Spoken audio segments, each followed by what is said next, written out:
can work it out. 'Cause giving in is oh so hard, but love is at stake. Where there's a will, there's a way. Now if we only knew how. Learning to love, learning to laugh and fear, learning to fight through these years that bring us closer together. Learning to love, learning the first golden rule, knowing that anything is possible. 'Cause nothing's gonna keep us from, nothing's gonna keep us from learning the ropes. Greetings and salutations, everybody, and happy America's birthday! That's right, America's birthday! It is the 4th of July, and it is Learning the Ropes live here on Cold TV. I'm XLJ, the OG, joined by my partner in crime, my other brother from my other mother, one Michael J. Duplessis. How you doing, bro? Good. How are y'all doing? How are you doing? Ready to celebrate the 4th of July the only way we know how. I'm sorry, I'm taking these damn things off. Nonetheless, I want to thank you all for joining us here on the special start time of noon Eastern, because we know everybody's got so much to do here today, like blow off fingers and, barbecue and whatnot. So, but this is going to be a fun episode, man. I've been wanting to do this episode for a while, and I know, Mike, you're going to be excited for it too, because we are talking about one of the greatest events in all of wrestling history, the Great American Bash. Facts. One of my favorite pay-per-views as a kid, being a WCW kid.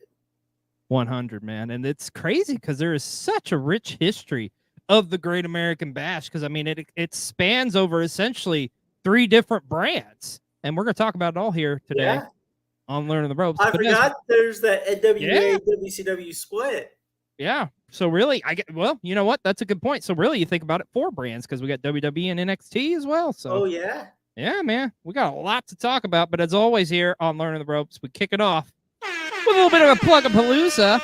And of course, you are watching Cold TV right now. Here, we're talking the Great American Bash on Learning the Ropes. It's a part of our 4th of July week here on Cold TV, which, well, just check this out. You can kind of see what all's been going on this week on Cold TV. It's 4th of July week on Cold TV. Celebrate Independence Day with all the amazing content coming your way this week on Cold TV, such as brand new episodes of Pro Wrestling 60, The Hunt, and a very special Learning the Ropes live on the 4th of July with a special start time of noon Eastern, where they'll be talking about the history of the Great American Bash. But wait, there's more! Also this week on Cold TV, we have a very special Emerge Wrestling vlog and our Money in the Bank prediction show. All this and so much more coming to you this week on Cold TV. And don't forget, it all kicks off Monday, July 1st with a special 90-minute supersized episode of Pro Wrestling 60 with a special start time of 6:30 p.m. Eastern, 3:30 Pacific. So let freedom ring and enjoy 4th of July this week on Cold TV. There you go. So you can catch replays right now of Pro Wrestling 60, as well as a brand new episode of The Hunt and our very special Emerge Wrestling vlog. And tomorrow, tune in here, 7 Eastern, for our Money in the Bank prediction show. There's just so much going on here on Cold TV. And also, we want to give a shout out to our good buddy, Cole Radrick. Now, if you watched PW60, you heard us announce the Smitty is coming up on Friday, August the 23rd. And this is going to be an awesome show. It is a SpongeBob SquarePants themed show. It is a one-night tournament. It's going to have a who's of greats in it. Everybody from your Ring of Honor World Television Women's Champion Billy Starks to the deathmatch legend himself, Hoodfoot, John Wayne Murdoch, and so much more. And we'll have a lot of information for you coming here in the following weeks, talking about the Schmitty. It's going to be an awesome show, man. I cannot wait. And Cold TV is going to be there representing for sure. We also want to give a shout out to our good friends Ruby Ringside. So if you're going to be in the Charlotte, North Carolina area, the first weekend of August, the gathering will be taking place, and you can meet Ruby Ringside there in person, and she's going to have a very special guest, the Suplex Assassin himself, Alex Kane. We'll be there with Ruby ringside, so you want to check that out. And hey, speaking of that weekend, it's going to be a big weekend for us. Unfortunately, we won't be at the gathering, but that's because we're going to be in Cleveland for SummerSlam. So if you see us at SummerSlam, come say hi to B-Roll, myself, and the rest of the crew. It's going to be an awesome, awesome time. And of course, you can catch this man over here, my good friend. You can follow him on all his socials at MJ Duplessis 1992. And you can follow me all over the place too. The TikToks, the Instagrams at XLJ the OG. Oh, and one more thing, don't forget, you can get some of our sweet merch over on Pro Wrestling Tees. That's right. Just go over to Pro Wrestling Tees and you get a Cole TV shirt. You get a PW60 shirt. And stay tuned here in the future because we're going to have some more shirts coming up. All right. That all being said, my friend, Mr. Duplessis, you ready to get into this and talk the history of the Great American Bash, my friend? Yes, sir. Let's go. Well, I think it's interesting. Of course, you got to look at the origins of the Great American Bash, and you cannot say the Great American Bash without thinking of the late Great American Dream, Dusty Rhodes. Facts. Because, I mean, he's the man that pretty much invented this along with so many other things. Let me ask you this, Mike.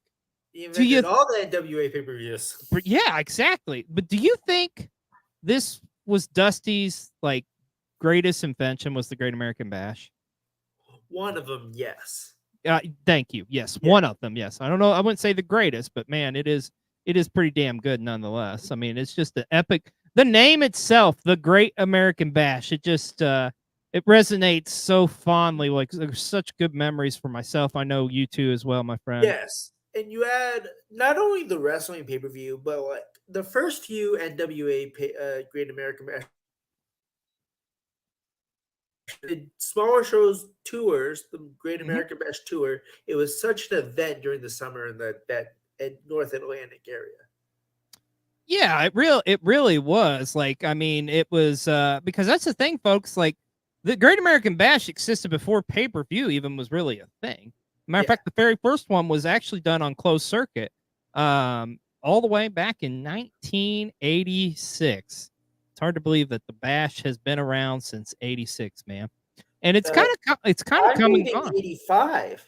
Oh, is it 85? Oh, you know what? Yeah. Oh, okay. I thought it was 80. Oh, you're right. That the tour start. You're right. The first individual event. I'm sorry. Yeah, it was 85. Because the year after that, they would do the tours and stuff for a couple years. Because the first one came with a concert right before it. Yeah, how crazy is that? But this is Dusty's brilliant mind thinking here, man. So it started, or it included a concert from one David Allen Coe, which if you don't know him, like just look him up. He's from Nashville. I can't Great think country singer. Yeah, I can't think of any of his songs off the top of my head, but yeah, he's a great country singer. So, I mean, it's a brilliant idea mixing like rock, mixing music with wrestling, man. I mean, the connection between music and wrestling has existed for like ever, it seems like. So, just makes sense. Why not have them both like on the same show? Yeah. This was the very first Bash show, a pretty solid show.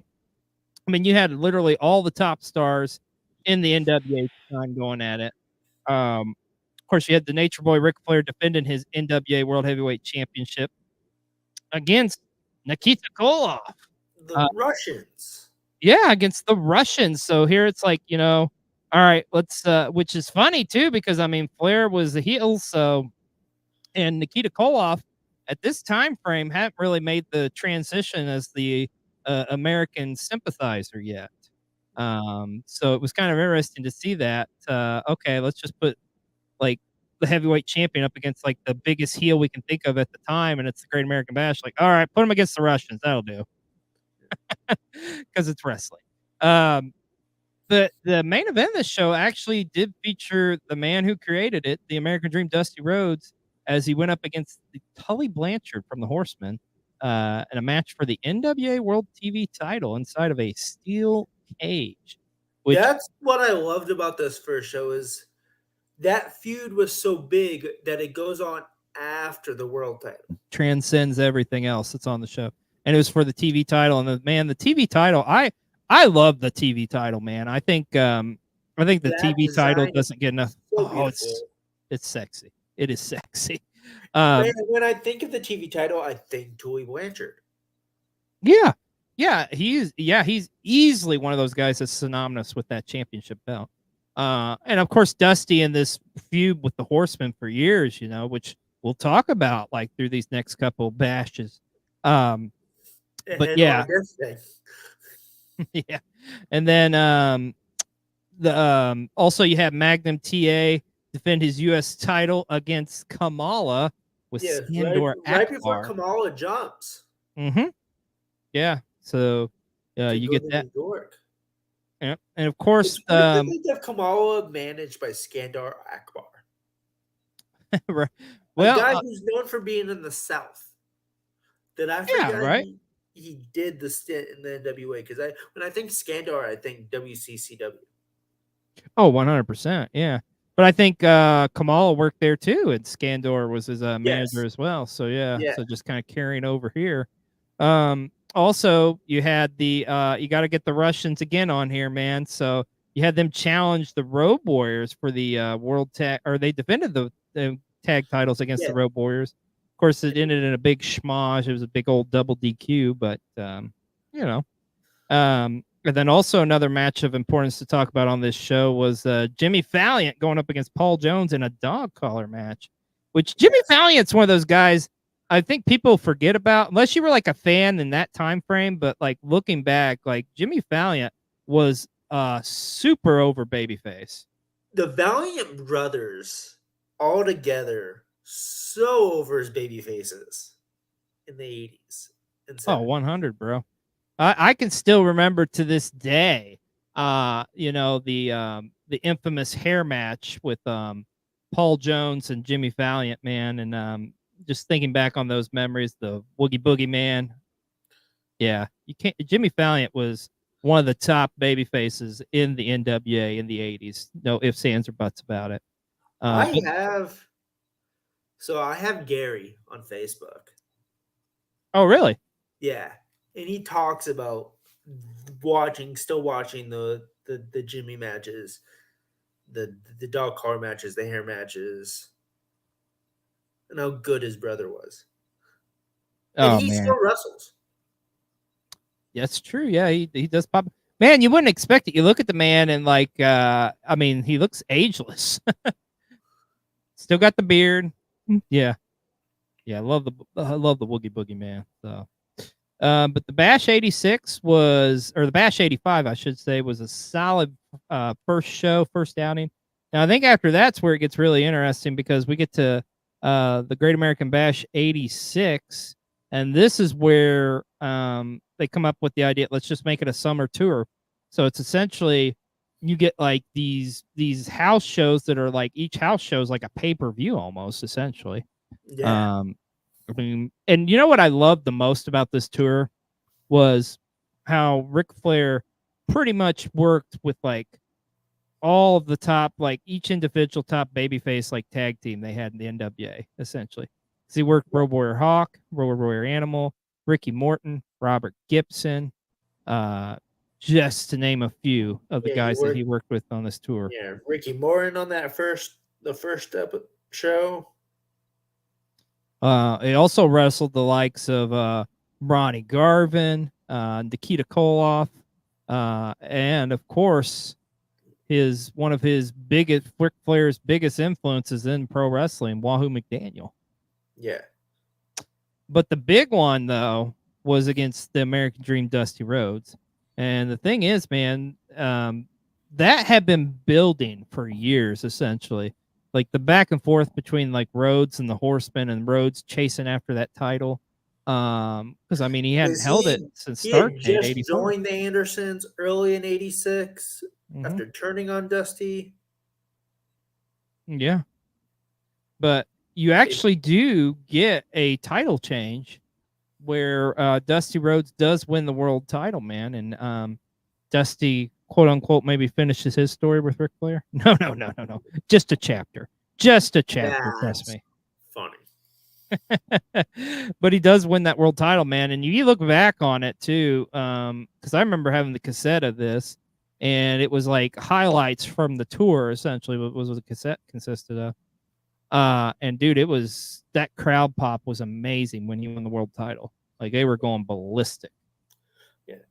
the the match that I love most on the card where he faces Dusty is it's a loaded glove on a pole match. Precursor to like coal miner's glove, essentially, right? Yeah, it's Manny Fernandez versus Baron von Raschke. Ooh. Really good match. Ah, the claw. Manny Fernandez is legitimately one of the most forgotten about like great wrestlers from the 80s. Oh yeah. No, 100% agree. Like he brought it and like not even wrestlers, great wrestler, but he trained and helped some of the bigger stars that would come up in the late 80s, early 90s. Guys like Rick Rude. And he Oh, trained yeah. and then he trained independent stars like, Homicide and Loki. See, I didn't know that about Homicide. Yeah. I'll be damned. Yeah. That's awesome, man. Yeah, Manny Fernandez is an unsung hero in the world of pro wrestling. I mean, that's a guy who just the people don't nearly talk about enough. An incredible professional wrestler, man.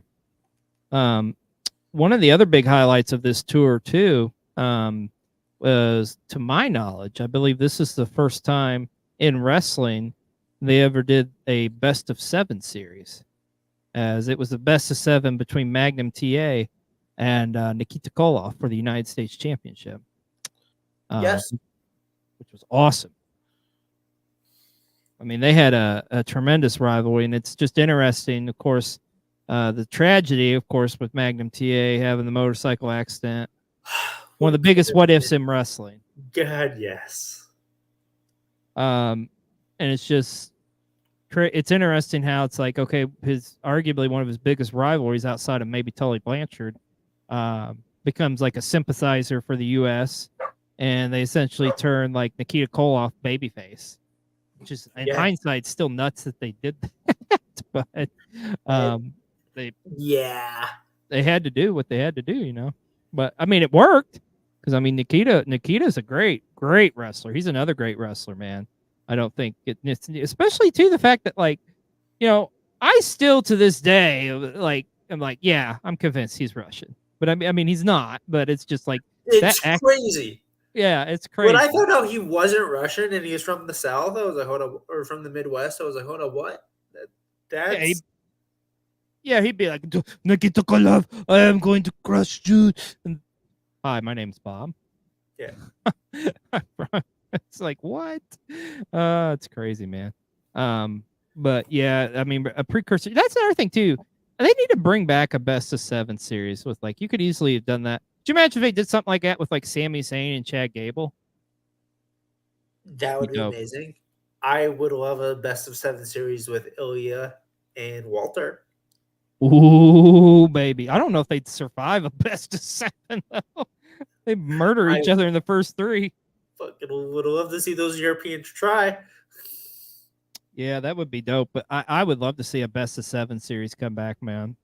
Like truly understated, like how great those the storytelling can be in those. Yes. So. My favorites are the Booker T, Chris Benoit ones. Both in WCW and in the WWE. Oh yeah, that's right. Yeah, they did it in WWE too. Yeah. You know what amazes me is that AEW hasn't done it yet with Tony Khan's penchant for a history of stuff like that. I'm really surprised they haven't done it. WCW's dick. Hey man, if it works. It works. Just calling a spade a spade. Yeah, you're not wrong there, my friend.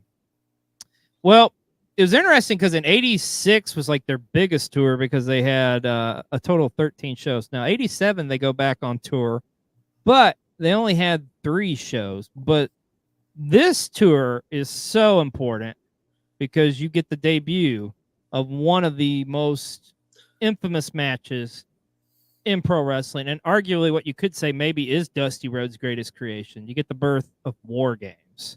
Yes. War Games, man. I mean, War Games has been done so much. I mean, shoot, you look at AEW. They're getting ready to do Blood and Guts. That's essentially War Games. War Games is now synonymous with the Survivor Series, which I absolutely love, by the way. It's a great independent companies like AML do War Games. MLW did a War Games with WCW legends back in the day. MLW's War Games was great in 03 and 04. Ah, yes, the Extreme Horsemen against the Terry Funk's crew. Yeah. Yeah, that was good shit. Great storyline too. Um, but yeah, man, it's crazy to think like it always it has to begin somewhere, and it really started here at the Bash '87, and of course it was the Four Horsemen going up against this superpowers team of Dusty Rhodes, Nikita Koloff, and the Legion of Doom. And interestingly enough, both sides' managers were involved too to make it a 5-on-5 fair. So you got J.J. Dillon and Paul Ellering. I love when the managers get involved. So about watching JJ Dillon get his ass kicked is just so entertaining. And that he did, man. He about got his damn head ripped off in that first one. Shit. He takes that, or his shoulder, I should say, because he takes that. His shoulder's jacked. Yeah, because he takes that wicked like doomsday device. Which, Yeah. by the way, of course, you see it in Blood and Guts, but originally the War Games match, it was a closed cage. Matter of fact, it was like one of the first closed cage matches. Or the only other one I can think of was the in '83 with Tommy Rich and Buzz Sawyer. Yes, until the Hell in a Cell. Yeah. Yeah, and then of course you get Hell in a Cell years later. But and this was the first one too, where it's like, you know what, we need 2 rings for this. So, like the way Dusty, like this, yeah, I'm sure you've seen Dusty's like the storytelling of this, of how he constructed this and got with the guy who does like all the technical like stuff for Crockett back in the day, and just like literally like in a parking lot draws it out and stuff. It's crazy to think, man. God, could you imagine if they went on 13 tours in like '87 and they continuously did War Games matches? Those dudes would not be alive. JJ Dillon specifically would probably be dead by now. Oh yeah. Yeah, well, they did switch it up because they did have a rematch at one of the bashes that year, and it was like, what was it, the Destroyer or some guy in a freaking mask essentially replaced James J. Dillon. Yes. Yeah, but man, like it's just crazy to think back and look on that. War Games actually started at freaking the Great American Bash, man. 2 of Dusty's biggest gifts to the world, and we got them in the summer of '87. Some other notable moments like on this tour too, we got to see the continuing rivalry between the Rock and Roll Express and the Midnight Express too. Beautiful rivalry. Oh So my god, beautiful. yeah, that was great, man. As they had a couple matches on this tour as well.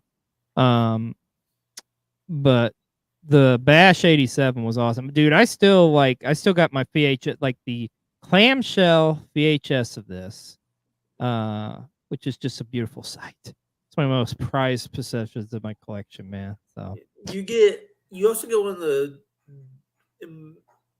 the earliest hardcore violent matches I ever saw. The bunkhouse match. Oh with yeah, Dr. Death, Steve Williams, and Terry Gordy versus Eddie Gilbert and Dick Murdoch. yeah. Just think of that, like Miracle Violence connection, like teaming up early on, man. So before they really got big, like in Japan and here in North America. So yeah, but the Great American Bash in the next year would go to the pay-per-view format, as they wouldn't go on tour. And at that point too, they're really focusing on pay-per-views, because that's kind of the model behind like all wrestling at this point. It's like, all right, it's all about building to the pay-per-view. So but the Bash '88 was a pretty solid show. Big main event at the time, because you had the World Heavyweight title was on the line, as the Nature Boy Ric Flair would defend against Lex Luger. And they've been building up Luger as like a babyface all that summer, because Luger got kicked out essentially from the Horsemen.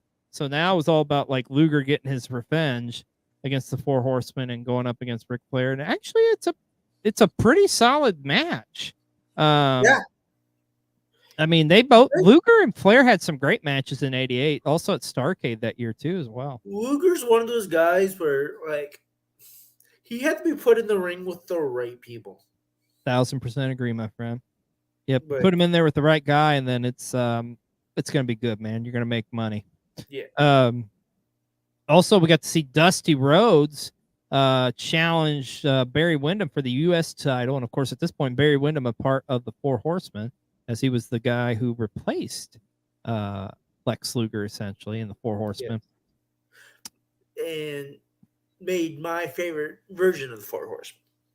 100%. I think a lot of people agree with that sentiment, with Arn and Tully and Barry and Rick as the definitive Four Horsemen. Like, I grew up on the Benoit Malenko Four Horsemen being a 90s kid, of course. But being able to watch the old Barry Windham stuff, so goddamn good. Oh my God. Barry Windham, one of the all-time greats, man. I seriously, I know he's been inducted in the Hall of Fame now 2 times. I still believe he should go in one more time individually because his individual career is that damn good. Love Barry Windham. Also on this one, you get the Are we gonna talk about it? Yeah, let's talk about it. The 3-cage Tower of Doom. Tower of Doom, which was initially the very first 3-cage match concept that NWA and WCW did throughout the years. So I swear to God, goddamn I've good. never seen one of these that actually was good or watchable. They're just it's a clusterfuck. So you got You don't like the match in Ready to Rumble, or for the pay-per-view Elite 4 that was a part of that storyline? not really. See, They even had it on a Nitro, a Russo Nitro too. See, I love talking about it because it brings me up a reason to bring up Ready to Rumble. I'll give you that. I will give you that. You know what? My It's not worst, good. as bad as they are, this one may be one of the better ones, I guess, but that's not saying much. Anything's better than Hogan and Savage against whoever at that Uncensored in '96. I think it was '96. Yeah, God, that was terrible. Oh yeah, when they were still fighting the Dungeon of Doom, the Horsemen. yeah. They brought back Seuss. Oh dear God, that was awful. The Alliance to end Hulkamania, I think that's what they were called. Yeah. Jesus Christ. Yeah. That was the drizzling shits. But in this one, you get the Road Warriors teaming up with Dr. Death, Steve Williams, and the Garvin brothers, Ron and Jimmy, as they would go up against the team of Ivan Koloff, Kevin Sullivan, Al Perez, Mike Rotunda, and the Russian Assassin. What a group of guys that was. It's a very, very interesting collective. You're a heel, and you're a heel, and you're a heel. Okay, you're going to be against these guys. So, yeah, and if you don't know, so yes, this is 3 cages stacked on a cage, stacked on top of a cage, stacked on top of a cage. I'm trying to remember what the rules of to win this match. I think it was like a capture the flag type of bullshit thing. I think you had to get to the top of the cage, the 3rd cage, and get the flag or something like that. I can't fucking remember. I can't either, bro. It's so fucking bad. I put it in the back of my mind, man. But this match happened. It was on the Bash 88. You also had the Midnight Express go up against the Fantastics, which that's another great rivalry in tag team wrestling that I don't think gets nearly talked about. No, Bobby Fulton and Tommy Rogers was an awesome tag team. I don't think the Fantastics get talked about enough at all. They don't. They really don't. Really good tag team. Oh my God, they were amazing. And the matches they had with the Midnight Express was incredible. Of course, this was about for the United States tag team titles, which the Midnight Express would defeat them to win those U.S. tag titles. And you had a great opener on this one, too, for the NWA World Tag titles as Arn Anderson and Tully Blanchard put the belts up against Nikita Koloff and Sting, and it ended in a time limit draw, which is kind of bullshit because it's only 20 minutes. It's like, come on. You know what's going to happen here. Ain't no tag match going to end in 20 minutes. Shit. Unless it's like Chronic or something. They need to give 20 minutes to that cage match. Oh, yeah, brother. We got to get that in, too. And plus, too, you got to think about it, too, because, folks, this is a different time frame. We're talking 1988. It's not like they just lower the damn thing down from the ceiling or whatever, it takes time to construct this. Yeah. So, you got like Jim Ross on commentary, a young Jim Ross, probably just bullshit and trying to kill time while they tried to put this damn thing up. So, was it really worth it? No, it wasn't. But nonetheless, that was the Bash 88. But now we really get cooking because the next year's rendition, a lot of people say, myself included, I think this may be the best Great American Bash. Great American Bash 1989 was a loaded show. And Yeah, it had the dynamic dudes on it. that's the best part. It's got the dynamic dudes. Sorry. And I think it also had like Ranger Ross or whatever was on it too. Oh dear God. It's a loaded show. I mean, there's shit ton of matches on this card. But the main event's what it's all about, man. NWA title on the line. One of the greatest rivalries of all time. The summer of '89, it was all about the rivalry between Ric Flair and Terry Funk. So goddamn good. Oh my God, because we all remember Terry Funk coming out at the Music City Showdown essentially and like challenging Flair after Flair ended his series with Ricky Steamboat, and then just freaking that sick pile driver through the table. Flair stayed off TV for months to sell that thing too, and then you get to this show. Oh, so good. One of my all-time favorite matches. We get a great War Games too. Yeah, you even get a War Games on this show too, man. And that's not count some of the other great matches, but your War Games match on this show was the Road Warriors teaming up with the Midnight Express and Dr. Death, and they went up against the Fabulous Freebirds and the Samoan SWAT team. And here's the interesting thing. And Jimmy Garvin. Yes. And here's the interesting thing about this is like the seeds early on, if you think about it, for the Bloodline. Yeah. It's crazy. The Bloodline's been around since '89 with Paul Heyman because, you know, he managed this is Samu and Fatu. Yeah, but technically, we can go to the mid-'70s when he was taking pictures and getting rides with Captain Urbano and the Wild Samoans. This motherfucker's been around the family for 50 years. Yep, and Solo and Jacob and Tongaloa, y'all done fucked up, I think. But man, I'm excited to see that story. But it's just crazy. Like, just you look at the lineage and the history, and it's like, here you go. Paul E was managing like essentially the Usos' dad, as well as Jacob. Yeah, and their uncle too. Yeah, it's crazy, man. But there was some other, like I said, this was a loaded show. Also, the U.S. title was on the line with Lex Luger defending against Ricky the Dragon Steamboat, which was a Great Muta match. Yes, sir. That also you get Sting against Great Muta for the TV title on this show as well, and that's kind of kicking off really their rivalry in the world of wrestling. So this is a loaded show, and on top of that, you also get. I believe this was the pay-per-view debut of Rick and Scott Steiner teaming up together. Oh, yeah. Because you get the Steiner brothers going up against the Varsity Club. Because remember, Rick had been a member of the Varsity Club and had gotten essentially kicked out of there. Yeah. You remember Rick Steiner would go around talking to his fucking hand and he called him Alex. Boy, that was a different time, Frank. The Varsity Club was so good. Oh yeah, they were. Who he went that date with? What's that? Yeah. I think so. Yeah, so goddamn good. He was cuckoo in the head. Yes, he was. Also, you know, the match of the show, though, by far, you know where I'm going with this, Mike, had to have been the tuxedo match with Jim Cornette against Paulie Dangerously. When real hatred gets into the ring. So you got Paulie and Jim Cornette pulling a double duty on this show. I can't say I've ever seen a tuxedo match where I wanted to rewatch it again. No, I've seen it once. Once is enough.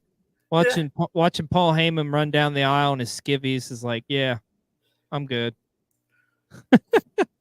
The show kicked off too with a King of the Hill double ring battle royal too. Yeah, the skyscrapers.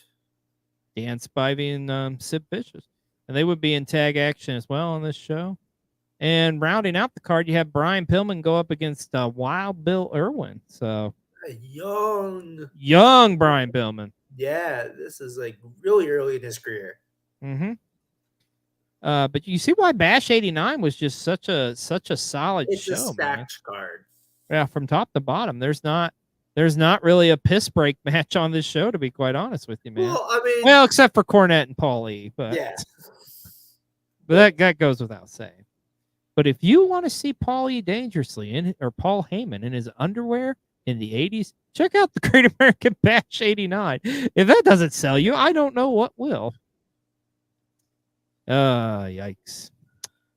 Now, next year's Great American Bash is arguably one of the most historic pay-per-views in all of wrestling, because you get the crowning achievement, the crowning moment of Sting.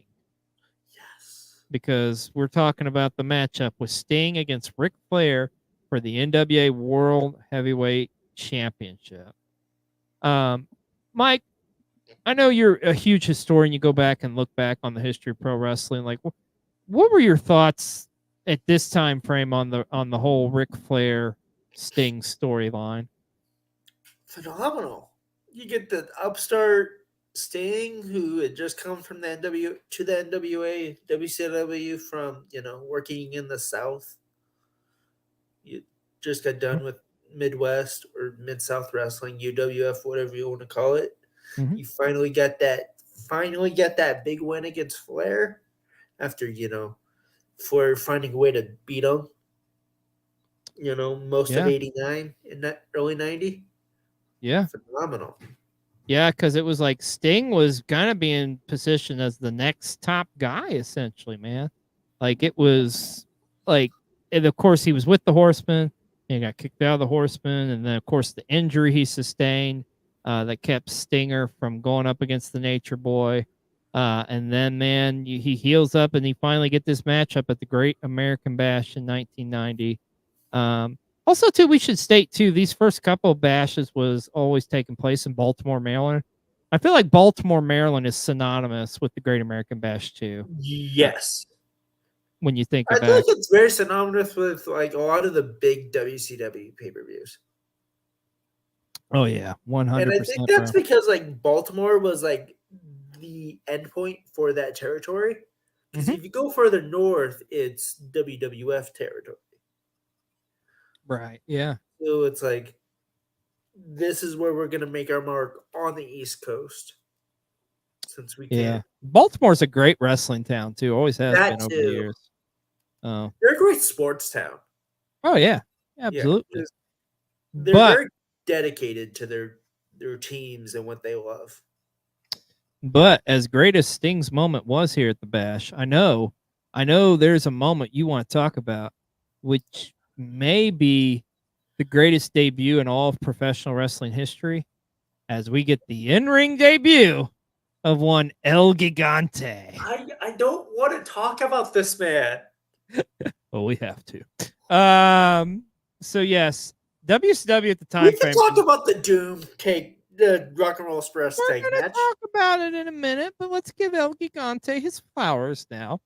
Because at the time frame, they've been hyping this up like, oh, this big man from Argentina. And if you don't know the story behind El Gigante, essentially, he was 7'8", played for the Atlanta Hawks, which Ted Turner owned at the time. Didn't amount to a hill of beans on the court. He was just really tall.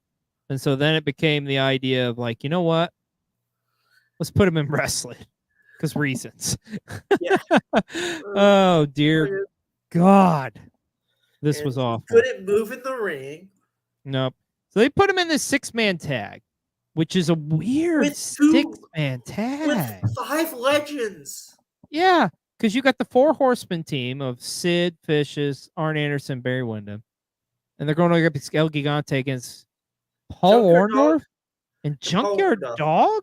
Which that's Yeah. another thing, too. I think people forget about Orndorff and Junkyard Dog in WCW at this time frame because they were like part of Sting's crew. Yes. His first real dudes with attitudes with those guys and the Steiners.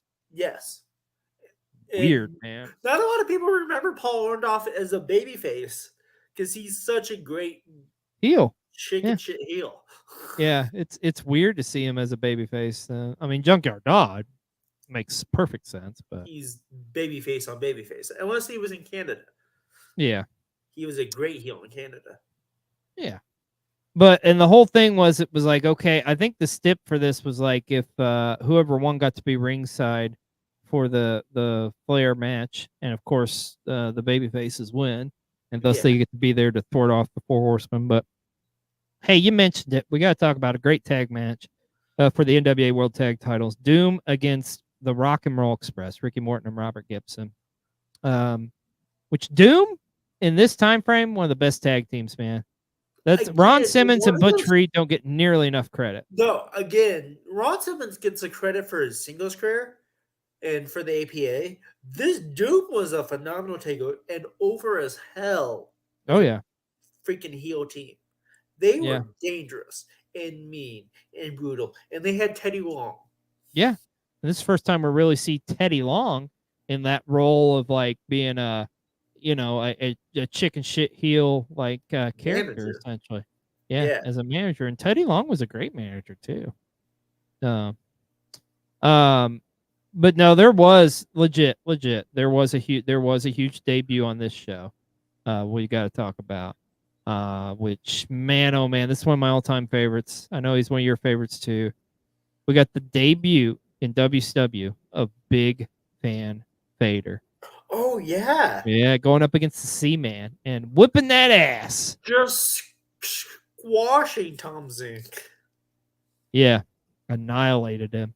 I mean, I just remember still looking back on the tape and like you see the helmet of Vader's and stuff coming out, and you're like, what the fuck is this?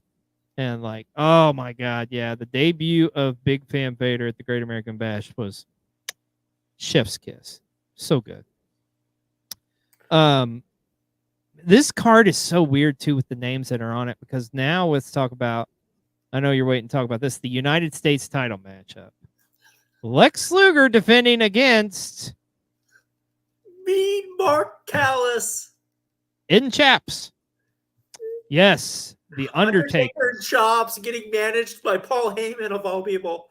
Paul Oh, Heyman. The irony of this is amazing. Yeah, it's crazy. I think people forget, like, holy shit, Undertaker wrestled in WCW. Yes, he did. Before he was the Undertaker, long before he was Mean Mark. Oh man, and the fact that like his time there. yeah, and yes, folks. By the way, he did wear chaps too. So hey, go over to Peacock and watch some of these Great American Bash. If you want to see Paul Heyman in his undies, watch 89. You want to see Undertaker in chaps? Go watch the Great American Bash 1990. It's good shit, pal. Oh shit. Hey, there's another. There is a tremendous tag match on this show too. Another one that is actually there's a couple. The Steiner brothers against the Fabulous Freebirds was an awesome tag match. There's this card is stacked. Like I know we talked about last 89 being phenomenal. Yeah, but, or 90 was just as good. Yeah. But you also had the other one you had was the U.S. title, where tag titles were on the line. It's the Midnight Express defended against the Southern Boys, which is another team I think people forget about, man. But Steve Armstrong and Tracy Smothers, man, in this time frame. So goddamn good. Oh, you're telling me, brother. Tracy Smothers, one of the all-time greats. But Steve Armstrong, I mean, Steve Armstrong gets forgotten about a lot Because the rest of the family's so damn good. Yeah. But still, Steve Armstrong was a good There's wrestler. always that bottom of the rung when it comes to wrestling families. That's really good, but like the rest of the family's way up here. Mhm. That there's always got to be someone who's down there. And being Yeah. down there isn't bad. It's just Yeah, it's just he unfortunately he's got like a family that's got a rich lineage. Yeah. Another one that really surprised me on this card too. This is just a weird one when you look about it across the board in this time frame of wrestlers that was on there. You also had Harley Race go up against Tommy Rich, which You kind of see- you got that rivalry from all the way back in like '82, essentially. Yeah. The match that confuses me is Dutch Mantel versus Doug Furnas. Yeah, a young Dung Furnace too. Like, because Dutch Mantel, known, well, of course, with his managing stuff in the WWE, but he's this rough and tumble, like, hard-nosed brawler. And then you have Doug Furnas, one of the better underrated technical wrestlers. Yep. And man, oh man, if you listen to the commentary, like I swear Jim Ross creams his pants over freaking Doug Furnas. He talks about him so much. Yeah. I mean, he's the guy that brought him into the WWF, and the WWF did nothing with him. Bullshit. Not anything else. And arguably one of the most underrated drop kicks in pro wrestling is Doug Furnas.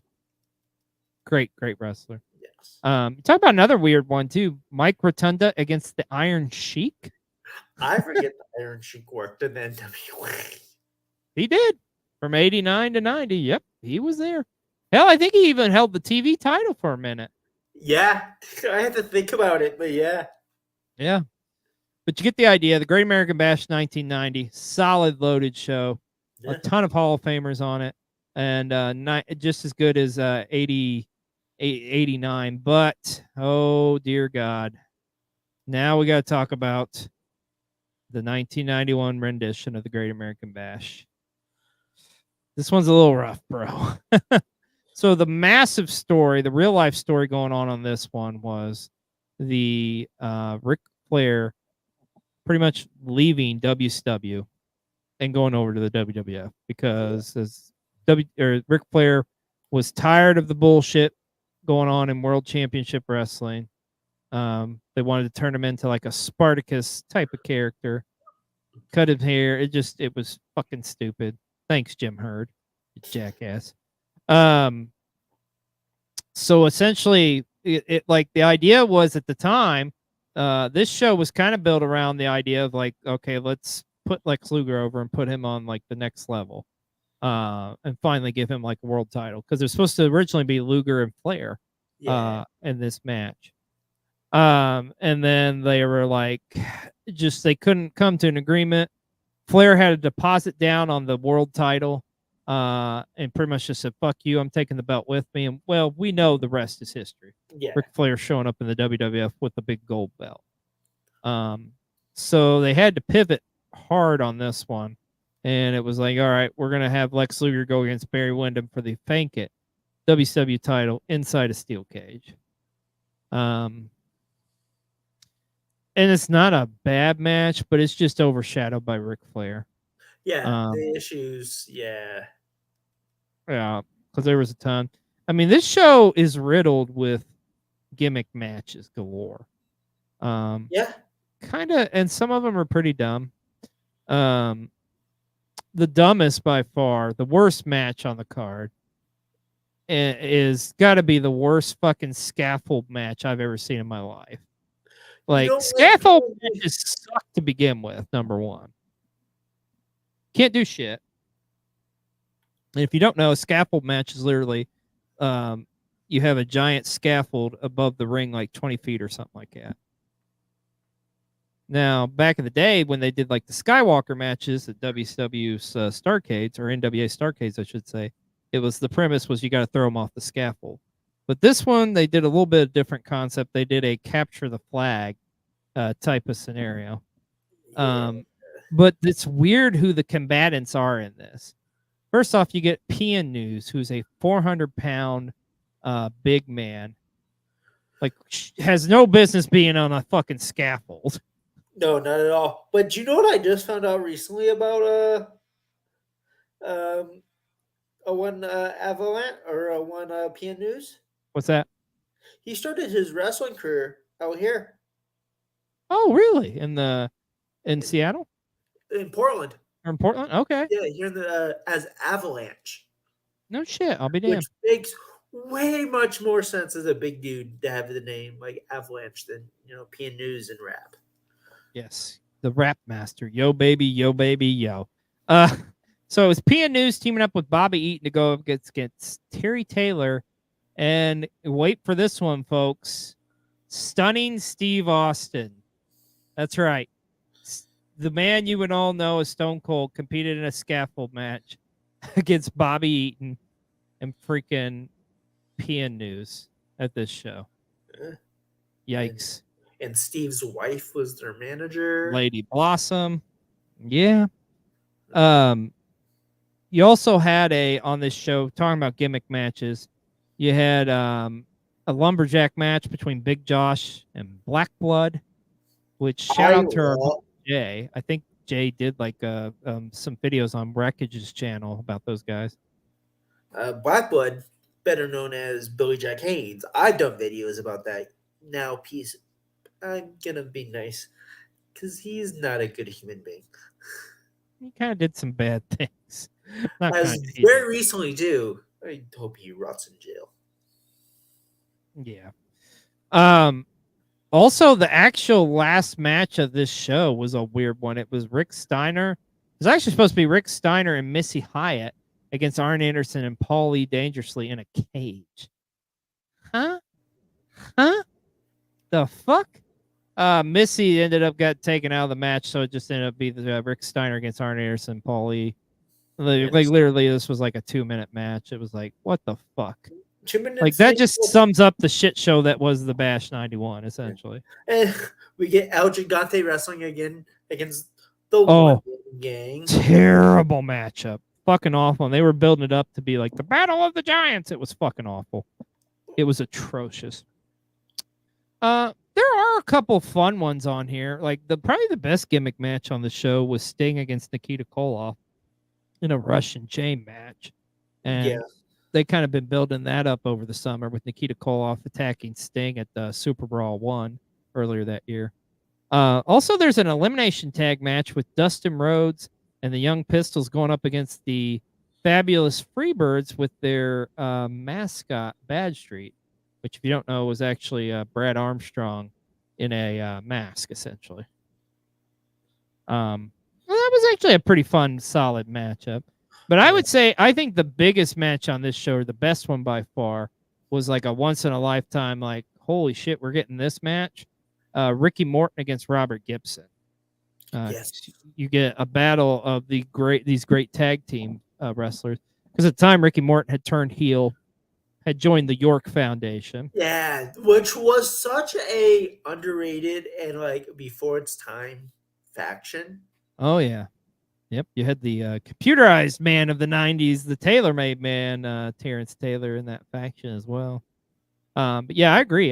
That's another faction I don't think people really remember or talk about nearly enough. But We get some click members in some matches and some gimmicks before they became famous. yeah, because you got the wise and powerful and massive Oz, aka Kevin Nash, going up against Ron Simmons, And then you get the Diamond Stud. going up against Tom Sink, aka the Seaman. So this was a hard one. This is a hard one to watch. Not gonna lie. You get Brian Pillman in one of his worst gimmicks ever, the Yellow Dog. Yep, against Johnny B. Bad, which the match itself isn't terrible, but No. it's just It's short and it's the Yellow like Dog you is say. a weird ass. Yeah. yeah. And him, I think if I remember correctly, what was it? He got suspended by WCW or something, so he came up with the Yellow Dog gimmick, like as a masked man. So,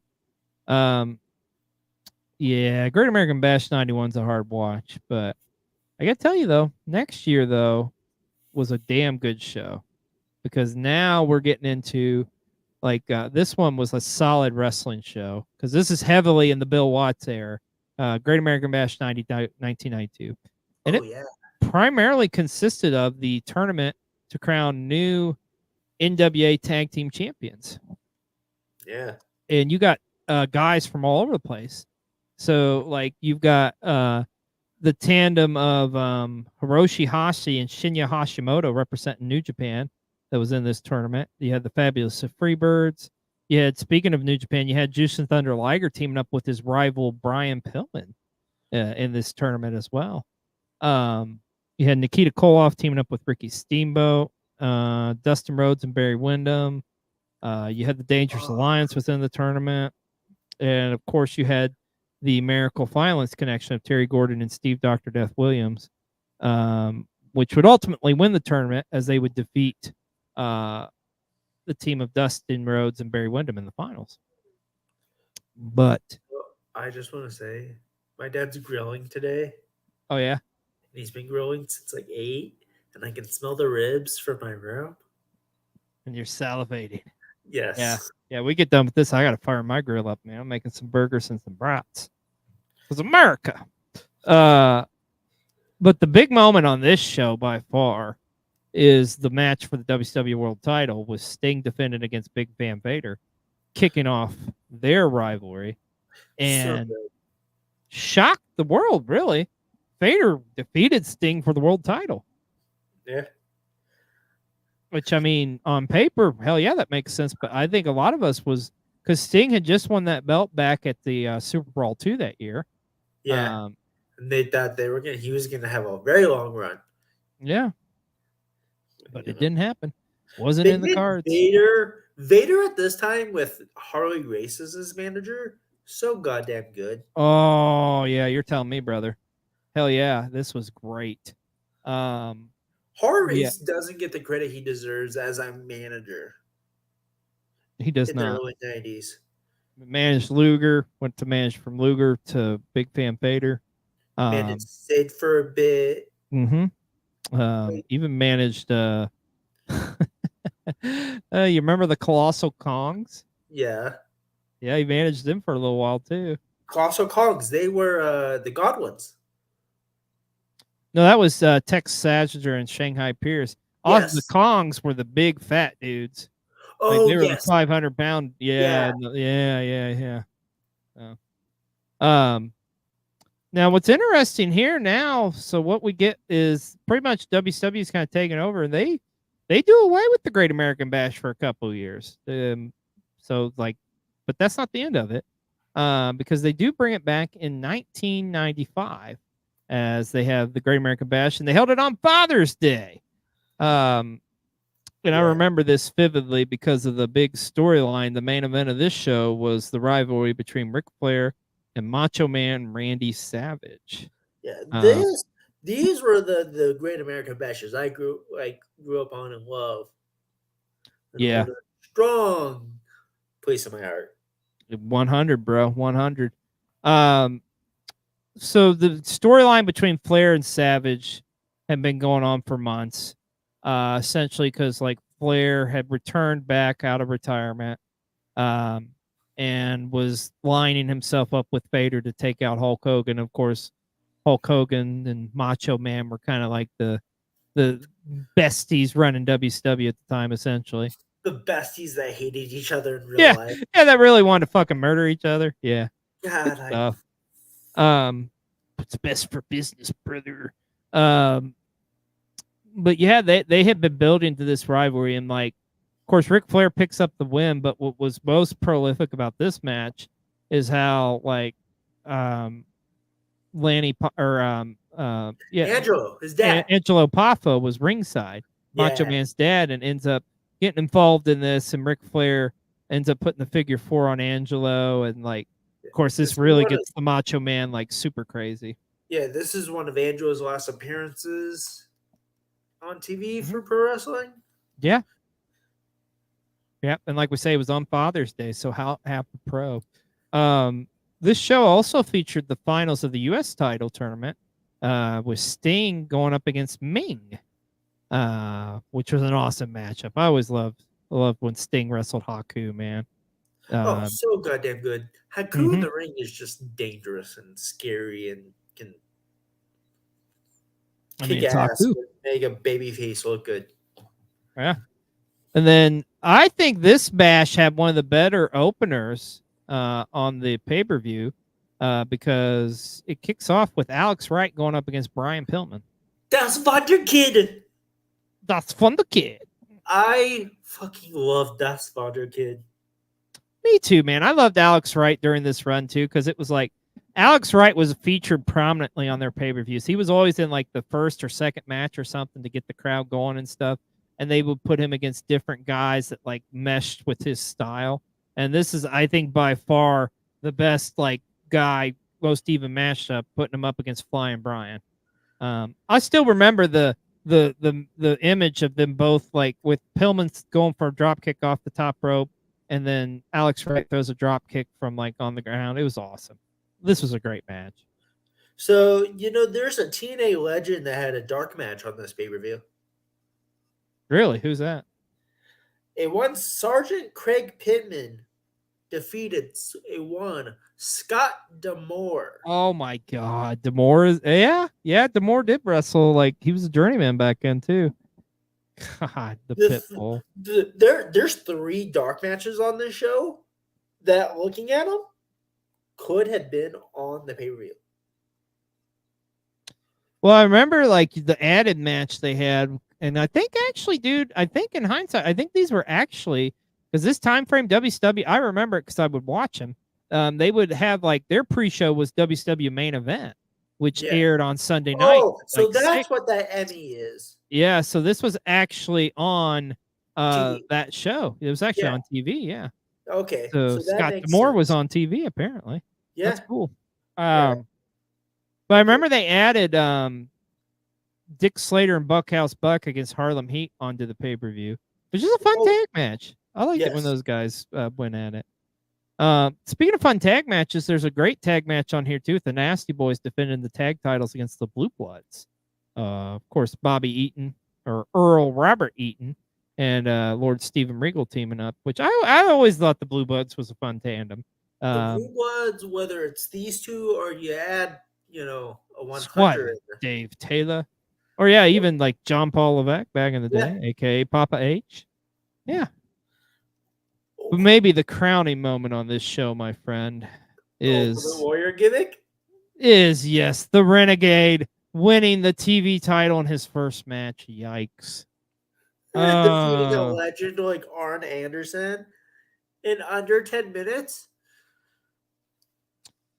This was the drizzling shits. No disrespect to the late Renegade, who's no longer with us, but God, was this awful. The gimmick was awful. Him going over Arn Anderson was a crock of shit. Just wah, wah, wah. But this was kind of a unique and weird pay-per-view because it's like you get no Hogan on it, which, hey, any pay-per-view without Hulk Hogan on it's a good one in my opinion. But you get no world title match or nothing like that. It is very interesting. Yeah. Well, let's talk about next year's rendition, the Great American Bash 1996, which is a solid show up to top to bottom. But the big highlight, honestly, on this show was a non-in-ring segment. It was that infamous moment where Eric Bischoff gets jackknifed through the set from Kevin Nash. Yeah, because this was like the outsiders were there. It's like, what do you want? What's going on? Because we still didn't know what the hell was going on. We still thought it was Diesel and Razor Ramon, which they do set the record straight on this show too. That's like, no, we're not working for the WWF. This is Kevin Nash. This is Scott Hall here to wreck shop. Yeah. Like in hindsight, man, like what were your thoughts on like that on that moment with Bischoff going through getting jackknifed by Kevin Nash? Well, first off, salute the Bischoff for taking a jackknife, even though there's probably padding or there's breakaway.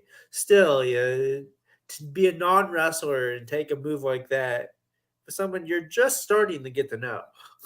Yeah, literally, it's just like, okay, yeah, just fucking powerbomb me, bro. You got creative control. But this was a solid show, though, man. The beginning of that gimmick with them invading, really good. Oh, yeah. Of course, they fuck it up. Yeah, over time, but the beginning of it was awesome. Yeah.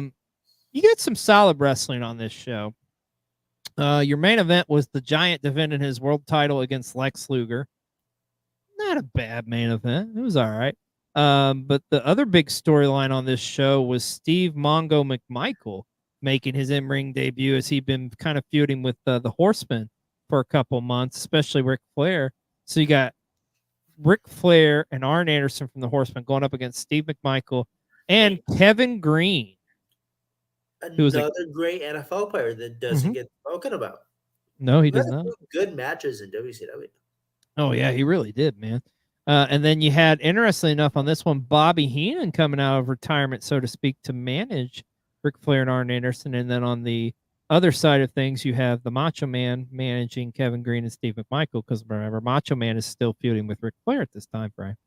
Yeah. But you the had big- Deborah too. yeah, and Deborah McMichael's in here too.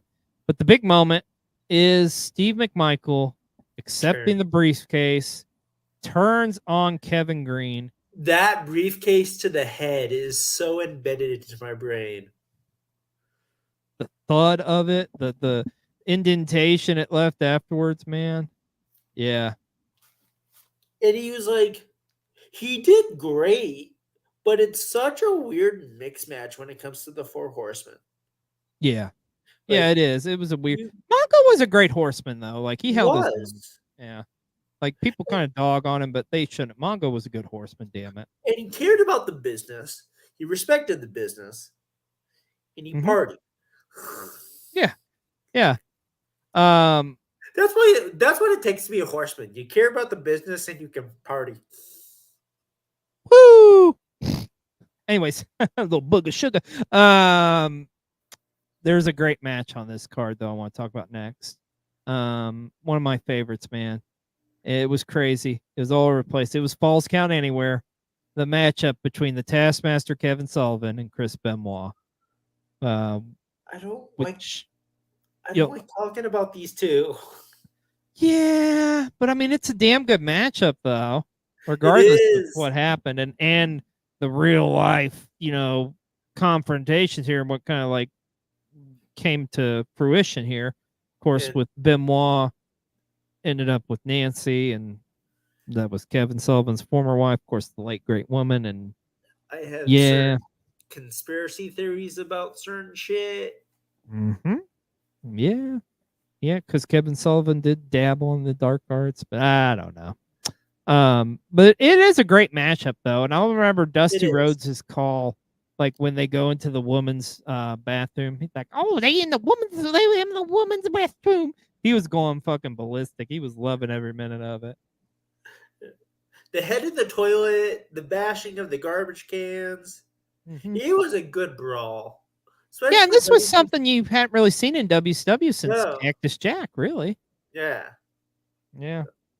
I tell you what, man, there is a hidden gem matchup on this show that people should definitely check out. It's Sting going up against Lord Steven Regal. a- Yes. Awesome matchup, man. I wish they would have done this rivalry more. It's sad because just with the whole NWO stuff going on, it's just like people forgot this was even going on at the time. But it was all a matter of respect between these two, and they had a tremendous matchup on this show. Oh, yeah. And I would have loved to see more Steven Regal against Sting, man. They had great chemistry. Like I say, it's an awesome matchup. My favorite match on this card is the cruiserweight match. Let's talk about. That's where I was going to say let's go there, because this is the WCW debut of one Rey Mysterio Jr. So he goes up against Dean Malenko. This is easily the best match on the show. Yeah, he's the last to jump from ECW. And Yeah. him and Dean. Tina's so good. Ray's so good. Oh my God, yeah, right. And this is like the start kind of their rivalry in WCW. I mean, what more can you say about Rey Mysterio Jr.? I mean, it's freaking Rey Mysterio Jr. And this being the launching pad for him, like, oh, it's such a good matchup. I wish him and Dean Malenko wrestled more. 'Cause, Yeah. I mean, they really just had this rivalry in '96, but damn, it was good. Just it's crazy you look at this pay-per-view lineup, because like you follow that with John Tenta against Big Bubba Rogers. Like, what the fuck? No disrespect to the late great John Tenta and Big Bubba. Yeah, aka Big both Boss the Man. past, both are really good. Big Bubba Rogers' Big Boss Man was phenomenal, even though his Big Boss Man gimmick was plagued with horrible gimmick matches. are you talking about, man? The rivalry with Nails is one of the greatest in wrestling history, man. That nightstick match at Survivor Series '92. Oh, Take I my wasn't money, even man. talking about that. I was Oh. talking about the later run with Al Snow and then Oh dear God, Ryan we're talking about the kennel for. Oh, okay, yep, nope. and the thing with Big Show's funeral, Dad's funeral. Yeah. yeah. I forgot about the crap in early Big Boss Man. Yeah. Jailhouse match with the Mountie. God Yeah, bless Ray he Traylor, though. definitely got fucked. Yeah. I thought also on this show too, I thought it had a great opener, great tag match with the Steiner brothers against the tag team people forget about, Fire and Ice, Scott Norton and Ice Train. I love Scott Norton and Ice Train. It's a tag team. Scott Norton's my favorite NWO member. I love Scott Norton, so I can talk about Scott Norton any day. Another guy who got a start here in the Northwest. Oh, that's right. Yeah. But Scott Norton, a big bad mamma jamma, along with the late great Ice Train. Yeah. They were, even though they weren't together as a tag team for long, they were pretty Really good. good. They were good though. They were good to watch, Big man. men who were agile as fuck. Oh They can yeah, move. man.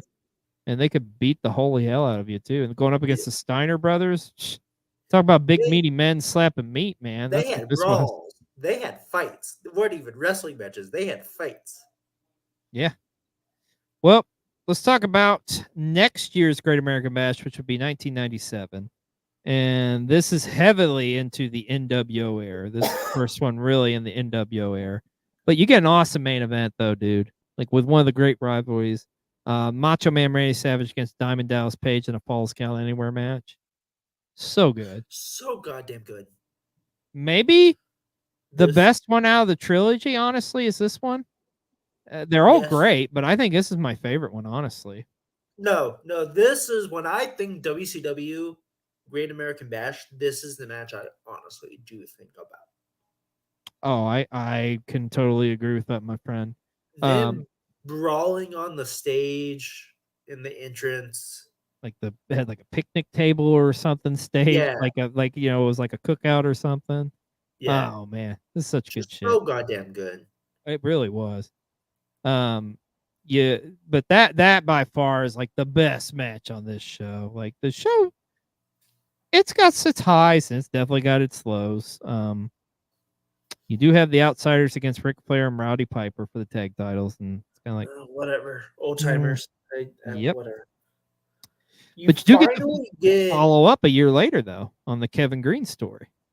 Yeah, that's what I was gonna. We finally get the match between Kevin Green and Steve Mongo McMichael.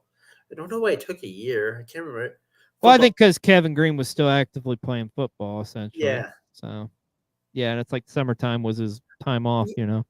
OTAs had just started because they usually do start right after Around that Great time American frame. Bash. Yep. Yep. That makes sense. Yeah. And then there's another great matchup between Ming and Chris Benoit. They compete in a death match, which was Benoit and Haku. Then they had matches, man. That was another great series of matches. Such a wild name for a match. Yeah, with the yeah, Looking back Yeah. again, it is a crazy title for a match. it really is. So, there was a big women's match on this show too. It was which doesn't get nearly enough love. Medusa putting her career on the line against your WCW Women's Champion at the time, which I know some people are like, wait a minute, WCW had a women's title? Yes, they did for like a brief period of time. But the champion was Akira Hokuto. Hokuto. Yeah, and Akira Hokuto would defeat Medusa, essentially forcing her to retire. Which they didn't really do shit with that. I feel like this is that match, that moment. So like, okay, Medusa's like, all right, I will do this just like Molly Holly at WrestleMania 20 trying to get on the card. Essentially, like, all right, I'll put my career on the line if you put me on the damn pay-per-view. I don't know. It's just good match, but the stip and stuff was dumb, I thought. Also, you get the continuation of a story in '97 with Glacier going up against James Vandenberg's faction as he goes up against Wrath. Which I don't know. That that was kind of like a mid card at best rivalry. Like Yeah, I didn't really it was- think anything of it, honestly. No, it was just WCW infringing on Mortal Kombat Yes, yes, it was, my friend. and misusing talents like Brian Clark. God, did they ever? And then had a great opener on this one too. You got the Ultimate Dragon For going up people who against. don't know who James Vandenberg is, that's James Mitchell from TNA. Yes, we should say that. Yep, that's James Yes. Mitchell. Yep. But you get a great opener with. Legend. Oh yeah, James Mitchell. the Sinister Minister, baby.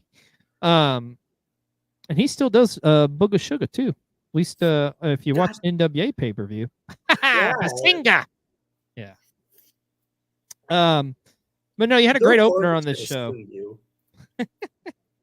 Ultimate Dragon going up against Psychosis. Really good and match. the- Ultimo Dragon, another one. Doesn't get talked about when it comes to his stuff here in the States. dude, he was amazing. He's one of my all-time favorites. Probably one of my The- favorite. The Cruiserweights. original belt collector. Yeah. Screw you, Kenny Omega. The original belt collector is Ultimo Dragon. You got the Drake Crown belt, man. Got all 9 of those belts. The only man really to The hold a only person- WWF and WCW title at the same Yeah, time. I was gonna say, holding the WCW and the WWF Cruiserweight titles at the same time. Crazy as hell. Yeah. All right, Mike, are you ready to talk about the shit show that was the Great American Bash 1998? Oh God. This is just fucking garbage. Man, the best way I can describe this show is confusing. Because The- it's like, You want to know how great their poster is even trash. For the picture of the wrestlers are blurry, and then they have horrible photoshopped food. Yep. That's how It's- great 98 is. it's garbage. Your main event was Sting against the Giant for control of the WCW tag titles. Huh? Yeah, because Sting and the Giant have won them at Slamboree against the Outsiders. And at this point now, Sting's with the Wolfpack, the Giants with NWO Hollywood. Yeah. Fucking dumb. You get Hogan and Bret Hart against Roddy Piper and Randy Savage. And then afterwards, you get a match with Piper and Savage because they were feuding. Who fucking cares? Goldberg wrestled Conan in a squash because that's what title Goldberg did. for 2 minutes. The undercard of this show is what fucking made this show, though. Undercard the is first- phenomenal. Yeah, the first 6 matches are for great. After that, main event. You had the final matchup in that best of 7 series with Booker T and Chris Benoit. And the crazy thing is, man, you didn't win a title. You were trying to become #1 contender for the TV title. Yeah, because the TV title would end up later that night. Yep. So the winner later that night, which was Booker T, goes up against Fit Finlay for the TV title and has a tremendous match with him. And man, Booker T in like 98 is like just Booker T in this time frame is so fucking good. Yes. Like this to me is like what really built up the legend and the greatness of that is Booker T, man. This in-ring work he's doing in like 98, 99 and stuff. Yeah. Oh, it's so And no offense to the Harlem Heat run, his singles runs in 98 and 99, and even at the end of WCW, phenomenal. Yep. You also got Canyon up against Saturn, which was a great matchup, and those two guys had great chemistry together. Raven's Flock was so goddamn good. Yeah, because this will fall out from Raven's Flock too, essentially. Yeah. And then you had two great rivalries go on this show as well. You had the keeping it in the family. You had Chavo Guerrero Jr. going up against Eddie Guerrero, which he surprised and beat. And this is before like Chavo starts going like crazy, and you know he gets a pet horse called Pepe. Yeah, this is a where wooden horse. Eddie's still trying to control Chavo. Mhm. And the other great rivalry, one of the great rivalries for the Cruiserweight title was Chris Jericho and Dean Malenko would have a match on this show as well, which ultimately Jericho would win again, win by DQ and thus win his Cruiserweight title back, which like Jericho in 98 is like, it is the foundation for Chris Jericho in later years. Like that, the chicken shit heel Jericho has the Monday Night Jericho shirt. You know, Yeah. it's solid, man. It is very solid. But like I say, it's kind of a tale of two cities with this card because the undercard is phenomenal, but the Yeah. main events are garbage. Yeah. Utter And then garbage. you had a very underrated match with Juventud and Reese. Reese, yeah, Reese, the big 7-footer from the Flock, or what was his Ron? Was it Ronald Ron? Reese, Ron Reese, yeah, that's it. Yeah. Yep. Um, because he was known as the Yeti. you went there. Because it's like the Yeti was so bad, but he was so good in the Flock Yeah. as the big man. Well, you didn't think things could get any worse, did you? God, Surprise! We go from bad to worse, which may be one of the most unforgettable Great American Bashes in 1999. We'll run it down quickly because it's shit. You got Kevin Nash in the main event against the Macho Man for the WCW title. Which, I mean, this is just like, I loved Randy, I always will, but this is like midlife crisis Macho Man. no, this is he was on all the drugs, Randy. If you watch it, Randy's Miss Madness talk about this, they would take acid before matches and promos at this time. I believe it. They were on all the shit. Yep, I believe it. You got Ric Flair against Roddy Piper. We have to talk about the best match on this card. Are we talking the tag title match? Yes. Yeah, that was good. Let's talk about it. You got the The Jersey, Jersey Triad. Triad, Diamond Dallas Page and Chris Kanyon versus Chris Benoit and Perry Saturn of the Revolution.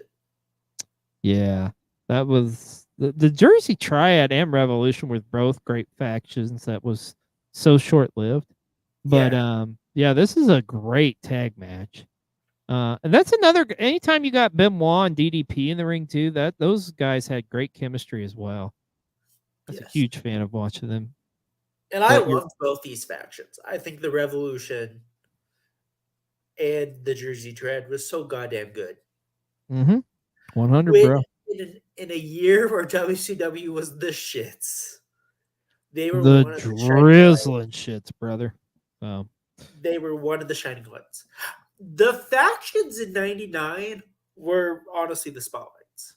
Well, I think that segues perfectly into talking about this one. How about the No Limit Soldiers against the West Texas Rednecks? Ay, ay, ay. Yes, this was a thing, folks. You had Master P's, No Limit Records, working with WCW. As a New Orleans boy. Yeah. It was awesome to see Master P on TV. But goddamn, did this suck. Well, and then you got to see Kurt Henry sing country music. I God. have an issue with this faction. And I feel he's not from Texas, number one. That's my issue. The West Texas Rednecks. 4 guys. One of them is from Texas. Well, no, wait a minute. You're right. Yeah, no, go ahead. Sorry, bottom of the card. Yeah. I think you're right, though. Didn't they add at one point? Didn't they add the late great Virgil or Vincent? Yes, they called him Curly Bill or something like that. No, they called him Shane. He's on a crack.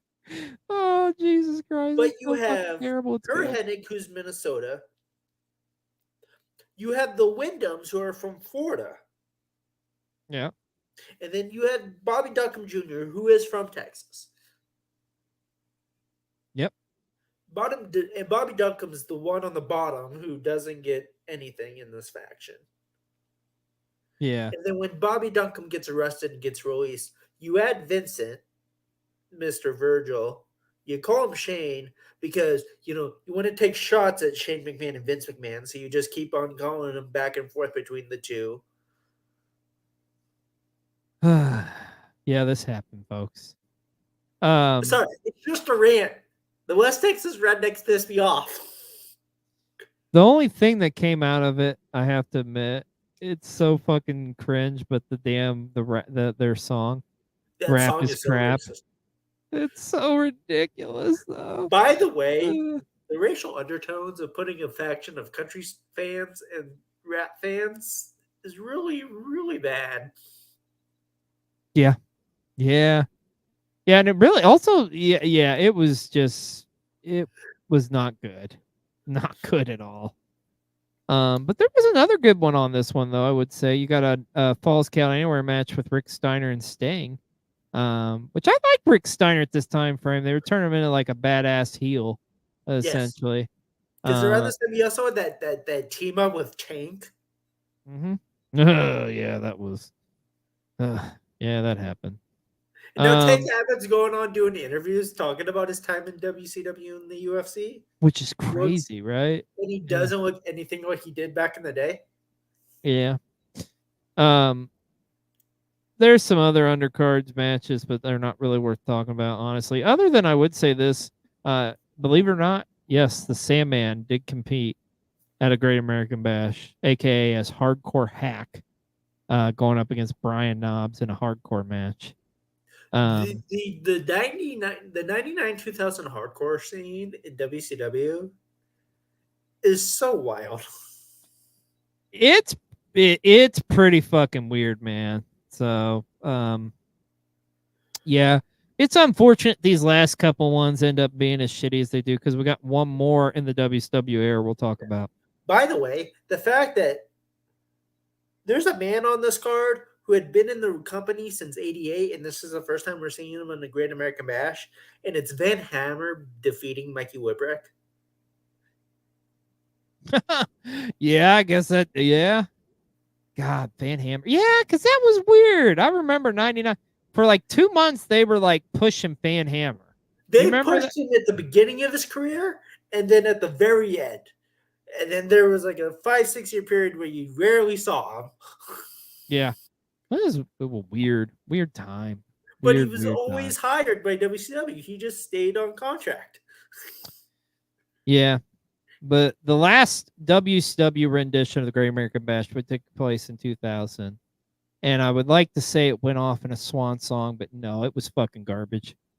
Absolutely garbage. Main event was Jeff Jarrett against Kevin Nash for the WCW title. Who cares? And then you got, God, there's some like rivalries here that was just like cringe. First off, who in their right mind thought, you know what? Let's put Hollywood Hulk Hogan against Billy Kidman. That'll be a good rivalry. Oh, that rivalry was trash. Ugh. And I think this was like a number 1 contender match or something too. No, it's a singles match with Horse Hogan as the referee. Well, I think though the stip was the winner got a shot at the WCW title match at the beach, which yikes. Yeah. But you get the Human Torch match. Yeah, Vampiro against Sting, the brothers in paint, and you get to see Sting set on fire and thrown from like a 50-foot Tron. I loved that rivalry. I have a sick love for WCW in 2000. Like, it's a guilty pleasure year for me. Yeah, you can have it. And this rivalry is really good in my opinion. The finish of the match is ridiculous, but the rivalry itself, I was okay with Sting against Vampiro. I would have liked to see some more on my TV, which always made me happy. And also you get father against son as Ric Flair goes up against David Flair. That's the match I could go without. Yeah. You do get an ambulance match on this show with Mike Awesome going up against Diamond Dallas Page, which actually is a pretty good match. It's not bad. It's one of the few good things Mike Awesome did in WCW. Yeah. This time frame for the couple months they would use them okay. I don't know. Like you had the Misfits in action all over this place. You had Lieutenant Loco or Chavo Guerrero against Disco. Oh God, great! Yeah, I knew you were going there. I hate the son of a bitch, but I mean, it's a match that happened. Yeah, it And happens. the funny thing is he drops the Inferno at this point. Or he's just known as Disco with a Disco. Q. It's so fucking dumb.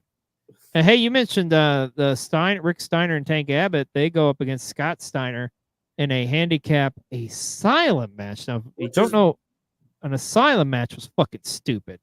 Like they're trying to cash in on Ultimate Fighting. It's essentially like a It's literally cylinder. it was. I watched the Tank interview. It was them literally like saying a fuck you to the UFC because Tank was like in the middle of like issues with the UFC. Yeah. Yeah, it was yeah, it was a little hard. And oh yeah, also GI Bro wrestles on this show as well, aka Booker T. God damn. Against Sean Stasiak. Yeah. But you know, folks, I don't want you to think about the end here of WCW's like run with the Great American Bash because the first ones were so damn good. But they're so damn good, the lineage of it, that even the WWE decided to bring it back because in 2004, the Great American Bash would return as it would be a SmackDown exclusive pay-per-view. When the brand splits actually mattered. Yeah.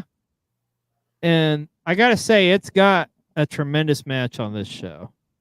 A It's got a horrible bloodbath. trash main event. And it's got a trash main event, but I want to talk about the good first. I want to talk about the Texas Bull Rope match for the WWE title with Eddie Guerrero with against Eddie. JBL. Yeah. He loses, but god damn, I love this damn match, and I love Eddie. Oh, but this is the match that puts JBL over the top. Like this makes JBL. Definitely essentially. does. And that's a feud. That rivalry doesn't get nearly enough talked about. The rivalry between JBL and Eddie Guerrero, man. It I was think tremendous. it doesn't get talked about because of the controversial shit that JBL says in the rivalry that Eddie Guerrero tells him to say. But that you hit the nail on the head. Eddie Guerrero's told him like, okay, you gotta fucking go into Dig this, into bro. Go yeah. all in, bro. If you want to be that snobby American, do what this, and he digs into Eddie's old like Mexico stuff. Yeah. And this would be the end of Eddie Guerrero's historic WWE title run, which is unfortunate. But like I say, like looking at the future of the business and stuff, and like giving JBL this opportunity, and JBL would go on this phenomenal heel run thereafter. So yeah. But you mentioned it. Let's go ahead and get it out of the way. Let's talk about this god awful main event, a handicap concrete crypt match with the Undertaker against the Dudley Boys. You literally had Paul Bearer inside of a glass tube, and if the Dudleys won, they got to fill it up with concrete. Taker wins and yet still tries to kill his father. Yeah, Taker wins and he pulls the lever, and then you have Paul Bearer still getting concrete poured on him, and that's the end. Like, it made no sense. None of this. They didn't really follow up with it or anything. It was just like it happened. No, because Paul leaves. Yeah, and that's it. He ends like, up that's it. doing like 2 months in TNA. Yeah. I don't know. Not like the JBL Eddie match is great. The rest of the show is kind of just SmackDown wrestlers at the time. Like you could tell, like this is of the 04 because you got guys like Kenzo Suzuki and Billy Gunn against each other. You have Luther Reigns against Charlie Haas. Well, we get the 4-way of the U.S. The 4-way is pretty solid for the U.S. title. John Cena defended against Booker T and Rob Van Dam and Rene Dupree and Booker T. I'm a Frenchman. Do my French dance. You remember when Taz would do that on SmackDown all the time with Rene Dupree? Yes. Yeah, you get a phenomenal cruiserweight championship match with true. Rey and Chavo, and continuing on that great rivalry too. So, but for bringing it back, it's just cool. They're bringing it back. You know, it's like you got some bad matches, but there's still the Eddie enough meat on the bones for Eddie and JBL to make this a worthwhile watching show. So now we go a year later, once again back at it. It's another SmackDown event. It's the Great American Bash 2005, and at this time frame, Batista has now jumped over to SmackDown and is the top guy, and he defends his world title against JBL, just coming off the rivalry with John Cena. I don't know. It's okay. Like, I don't know. I didn't think anything special of the JBL Bradshaw rivalry. They did it for a couple months. It was You mean there. the JBL Batista rivalry. Or yeah, I said JBL Bradshaw. Shit, the JBL Batista rivalry. I mean, it was. I don't know. Did you get anything out of that? It was No. just- And it was weird because around this time, like the rivalry, and then they like have to team up together to like defend SmackDown's honor because this was during the initial SmackDown versus Raw run yeah. later this year. But you have some great matches on this card. Oh, there Because- is. There are some Yeah. good ones. Like the best one I'd say is Rey Mysterio going up against Eddie Guerrero. Yeah, because you get the secret revealed. That's right. Because and the Or big not. secret of who is Dominic Mysterio's father, which is so crazy to think now, all these years later, and we got Dirty Dom running roughshod on Monday Night Raw, man. It is actually wild. Yeah. And And then, then- you have the most racist gimmick of all, I was waiting for it. the Mexicals. Oh, yeah. I thought we were talking about another one. Yeah, that was Oh. pretty racist too.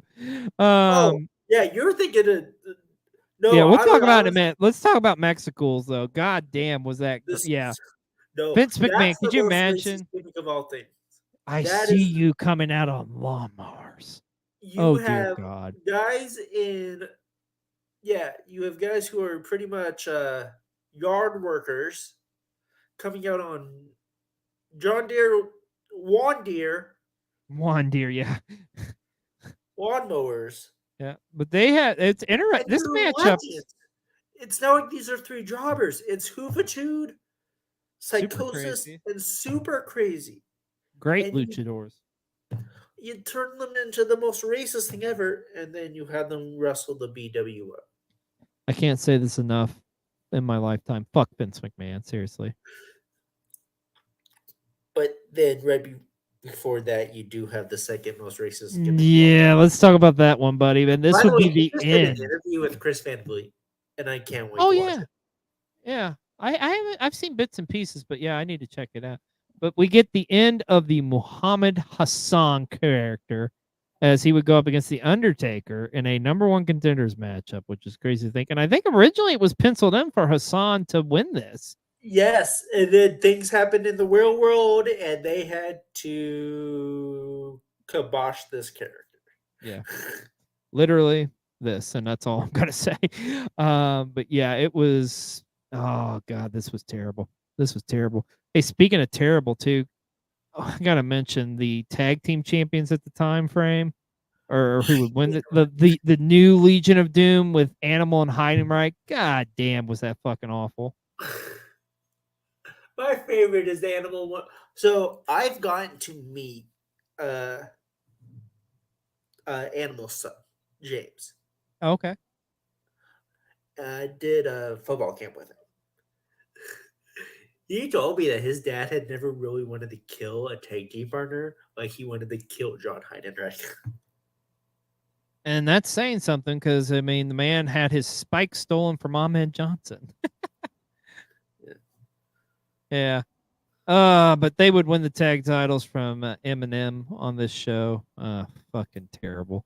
Terrible decision. You did have an interesting U.S. title match on this show with Orlando Jordan defeating Chris Benoit on a big win I for him. love Orlando Jordan at this time. I do too. Orlando was really good. Yeah. And then you have Booker T against Christian on this show too, which the newer draftees to the SmackDown roster at the time frame. I don't know, like the Bash 05. I honestly, man, I forget about this one all the time. It is, but Because looking at it, it's not a bad card. It's not a bad card. It's just the best way I can describe it is forgettable. Yeah, Yeah. it's very middle of the road, and I think that has a lot to do with that main event. Yeah. So now I'm excited though, because now let's talk about the Great American Bash 2006. I'm gonna tell you why I'm excited about this one, Michael. because your boy XLJ was there in I person was to about to witness. say, I feel like you've talked about you being here. I was at this show. I was there. It was in Indianapolis, which shout out to Indianapolis getting Royal Rumble next year and WrestleMania and SummerSlam. Woo woo! Thank you, Pat McAfee. Sorry, I had to brag. Yeah, this show, man, I was there for it. This was in at the time it was I think we were still calling it Conseco Fieldhouse. Of course, now it's Yes. Gamebridge Fieldhouse. Home of the Pacers. But this I can remember, I can tell you, Michael, going into this one, this show was heavily plagued by injuries. Oh, God, yes. Because there was a lot of matches that was supposed to happen and got moved around and stuff. I, In fact, I remember. true story. My buddy, shout out to my buddy Matt, aka Michigan, who I went to this show with.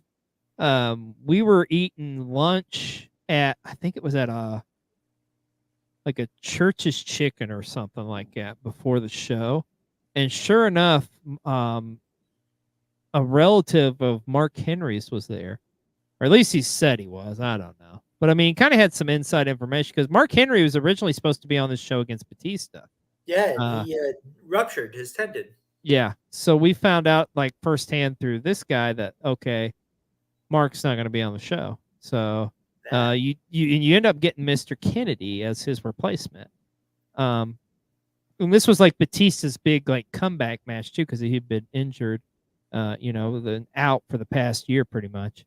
What I remember about the matchup though is like there's a spot where I'm pretty sure Kennedy gets accidentally put up against the ring steps, the sharp edge, and he has a gnarly gash on his eye and is bleeding profusely in this matchup. Yeah. it That's one was- of the things I do remember.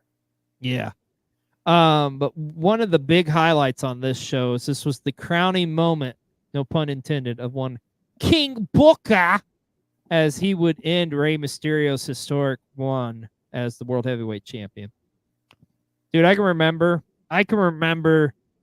him coming out, and I shit you not, me and my buddy, we are literally doing this during Booker's 5-minute entrance. Because we were all in on King Booker. It's such a good gimmick. And he It did really it was. so well. And the entrance was like just so lavish. Like he comes out like on this big, like giant, it's not even like a car, it's just like looks like a parade float essentially. Yeah. And it was a great matchup too. And then Chavo Guerrero ultimately cost Rey Mysterio the world title Yeah, in this one turning too. on him and Turning yeah. on him, and then King Booker is bomb. Matter of fact, if you look close enough, because I was sitting on hard cam side, like you can see my buddy and me like bowing, like we're wearing ECF and W shirts at the time, and you can see us like on camera actually. That's awesome. It's a true story. But maybe the most historical and significant moment that happened on this show by far was the birth of one of wrestling's greatest matches of all time. Shut up. It was the birth of the Punjabi prison match with The Undertaker supposed to be going against the Great Khali. Because, I mean, it makes sense. Great Khali, that's his gimmick, right? Like, Yeah. I remember my buddy and I joking about going into this one, like, it's going to be a fucking bamboo cage. You watch and see. And, like, sure enough, it's like, oh my God, it's a fucking bamboo cage. Are you shitting me? I watched the video the other day of Taker going through their storage or whatever, the WWE's vault storage area for the first time, and he looked at the Punjabi print and just scoffed. So fucking bad. The Great Khali sucked so bad that they had to take him. He wasn't hurt. He just sucked so bad they had to take him out of the match and replaced him with the Big Show, who was ECW champion at the time. No rhyme or reason other than the fact that like Great Khali sucks. So we gotta get him out of here.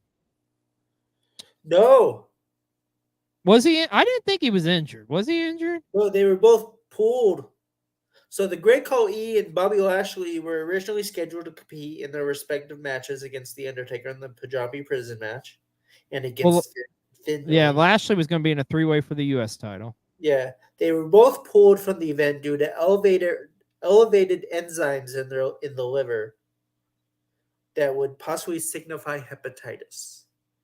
I don't know. I call bullshit on Khali though. I think they just added that shit in there. I think Lashley's was that, and they just add that in there because they're like, God, this is going to be the shit. Such a weird concept too. So it's like a cage within a cage, and you had to pin your guy, and then you had like a 60-second period to get the fuck out of the ring. They had like Yeah. 4 different trap doors, and The then fact like, that they did this more than once is horrible.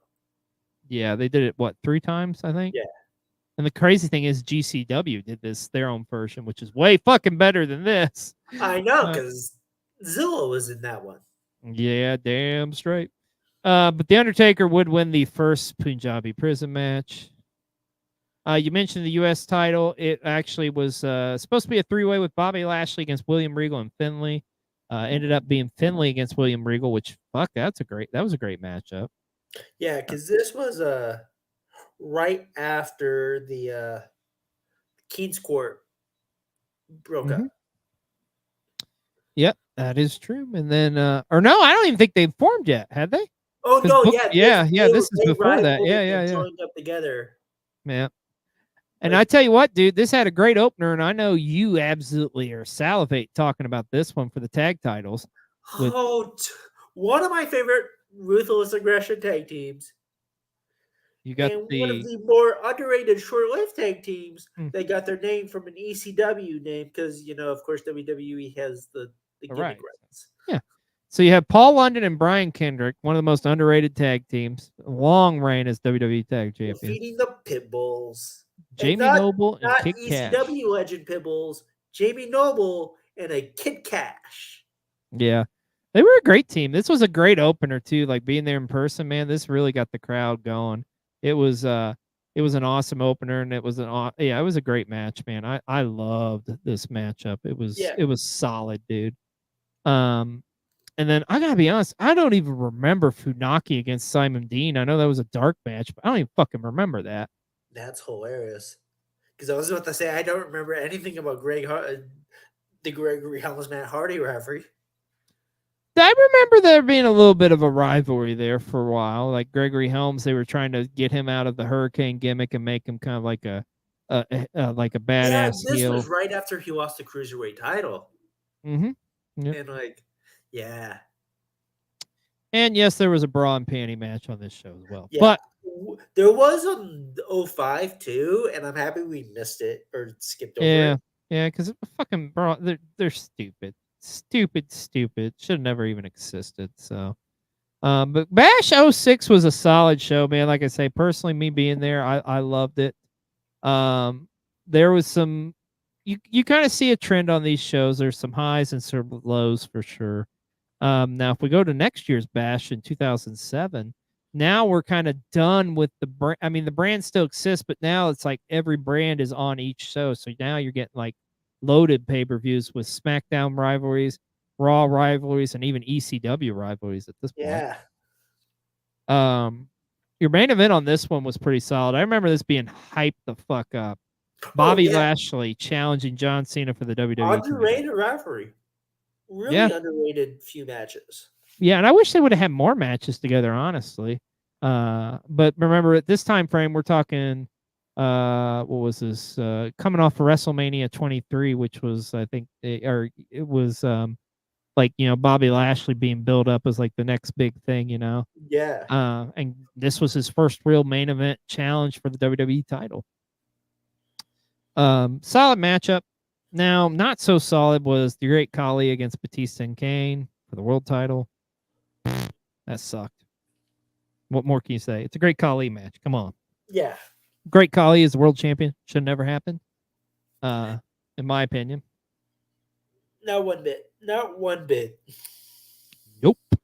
But there is a very interesting and compelling matchup on this show for sure. The bull rope match between Randy Orton, the Legend Killer at the time, against the American Dream, the father of the Great American Bash, Dusty Rhodes. Do you remember back on that rivalry between Dusty and Randy, and also too, this is kind of we get the on-screen like appearance of Cody Rhodes too as well. Yeah, because this was like Cody had just started wrestling and he was doing the tag teaming with Bobby, with Hardcore, and he was trying to defend his honor. And then, in a couple months, after this, you get the, Cody turning on his dad, slapping him when he joins the Legacy.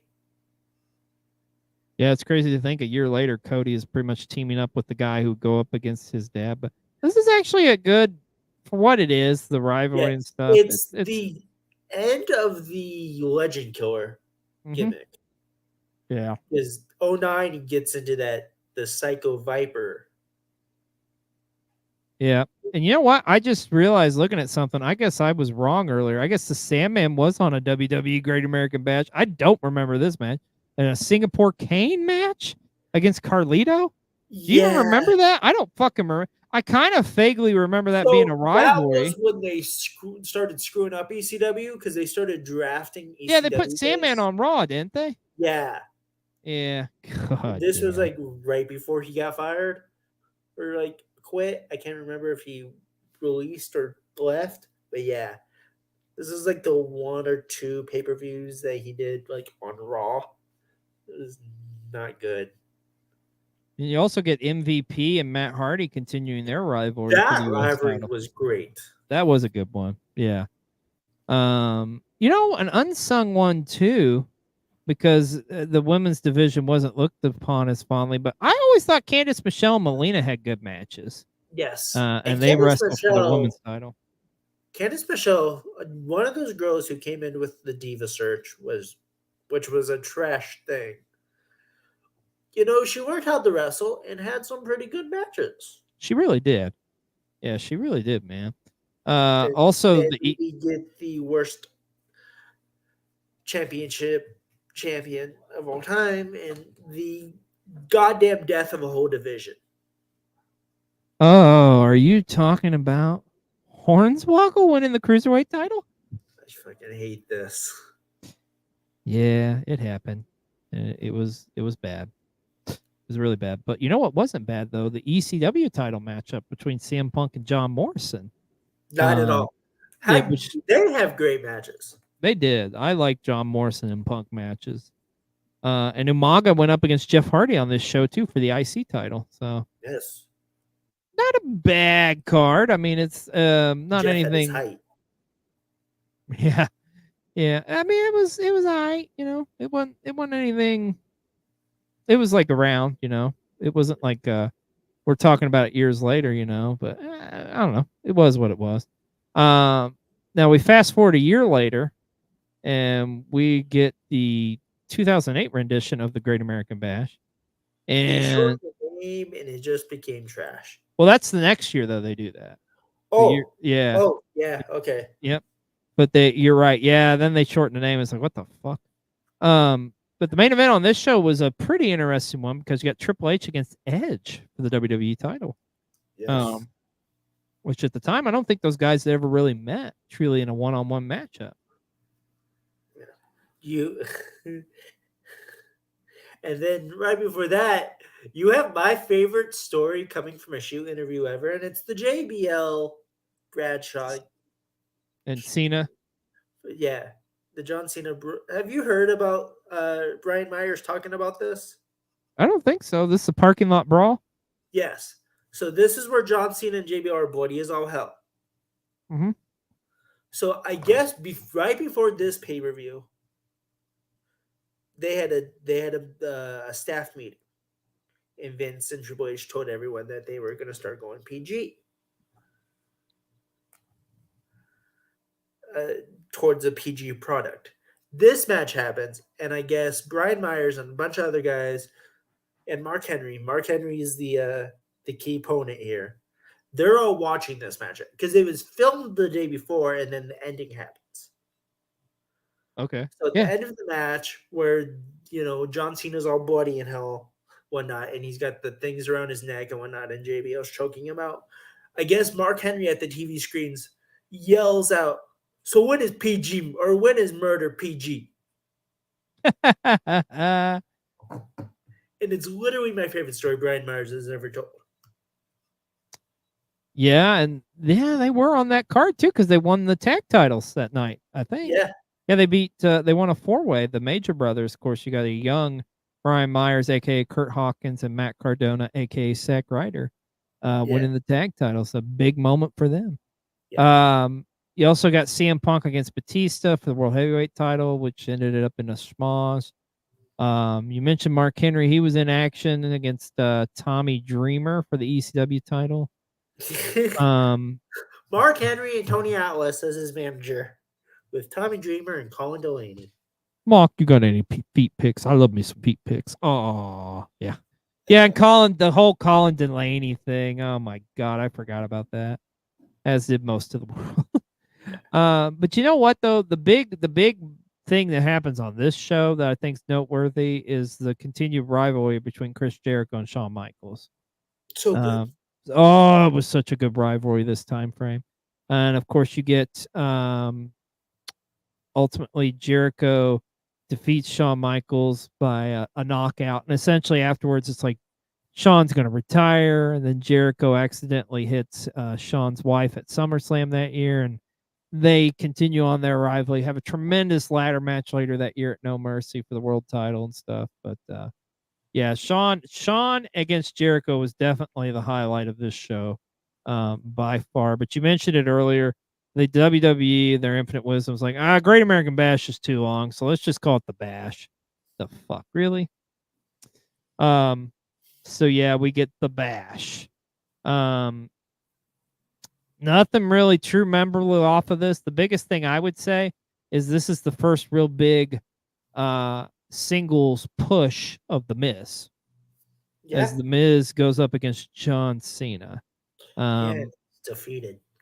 And yeah, does get beat, obviously. But it's weird to me because I remember this time frame very specific, Michael. And I remember like the build up on The Miz as being like, I'm going to be like a top heel, you know? Like which is you're at the time you're scoffing, you're like, oh yeah, the fucking guy from MTV is going to be like a top heel. And like, look at The Miz now. One of the most established wrestlers of all time. And as somebody who watched him on MTV, you know what? Proud of the guy. Congrats. Oh yeah, he's had an amazing career. Your main event on this show was a 3 stages of hell match for the WWE title with Randy Orton going up against Triple H.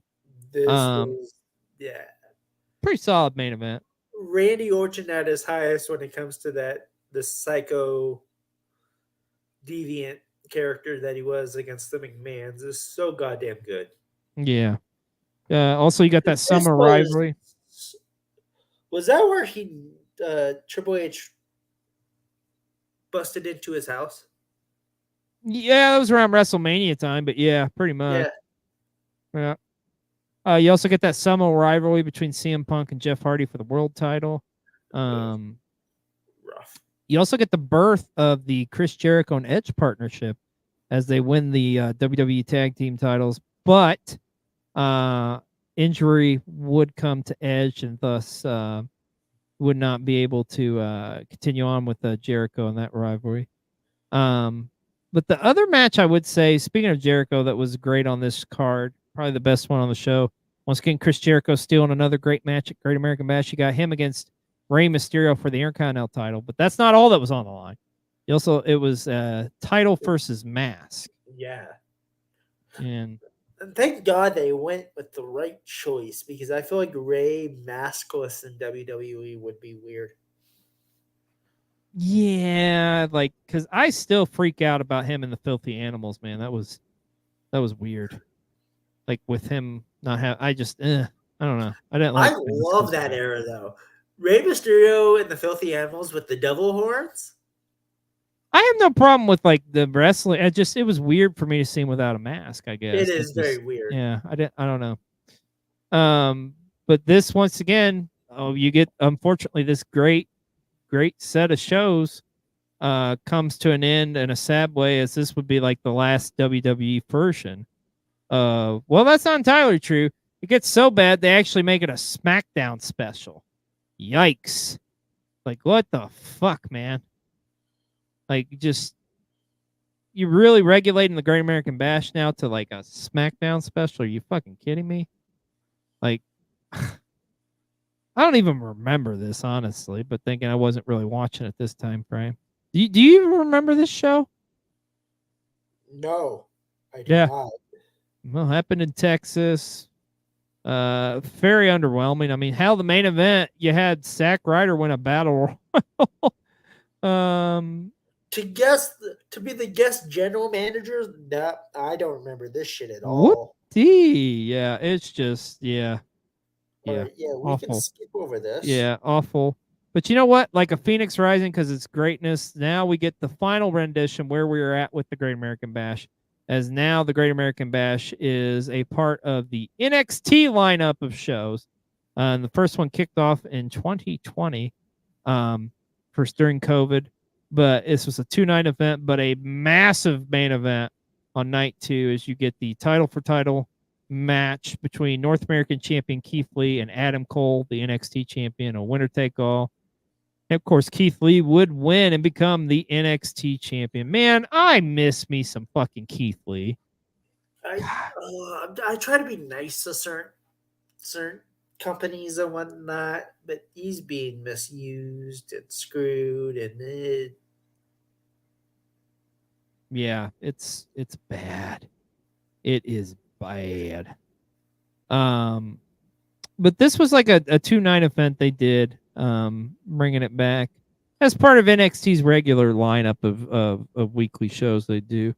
And there were some good matches featured each on throughout the 2 nights. Yeah, main event of night 1 was Io Shirai against Sasha Banks. that's a great match. Great match. You also had Dexter Lumis against Roderick Strong in a strap match. Timothy Thatcher against Oni Lorcan. Oh man, technical masterpiece. And then you had the first match of the night, which honestly steals the show for me, and it's Tegan Knox defeating Candice LeRae, Dakota Kai, and Mania to determine that #1 contendership. Yeah. Yep. And then hell, you even have like if you look on night 2, you had Johnny Gargano against Swerve. Which is still weird to me to think of Swerve in NXT with now all the greatness he's doing in AEW. And goddamn, I love me my Tacoma kid. Yeah, he's fucking killing it right now, dude. But it was nice to see a nice little revival here, and like the next couple of years were great too. You got 2021's Great American Bash for NXT featured now this was a 1-night event, but the main event was huge. Adam Cole against Kyle O'Reilly in that rivalry. Goddamn good. So good. So good. So good. And then you have, of course, Io Shirai and Zoe Stark defeating The Way to win the NXT Women's Tag Titles. LA Knight against Cameron Grimes for the $1 million title, which, God, that's weird to say out loud, huh?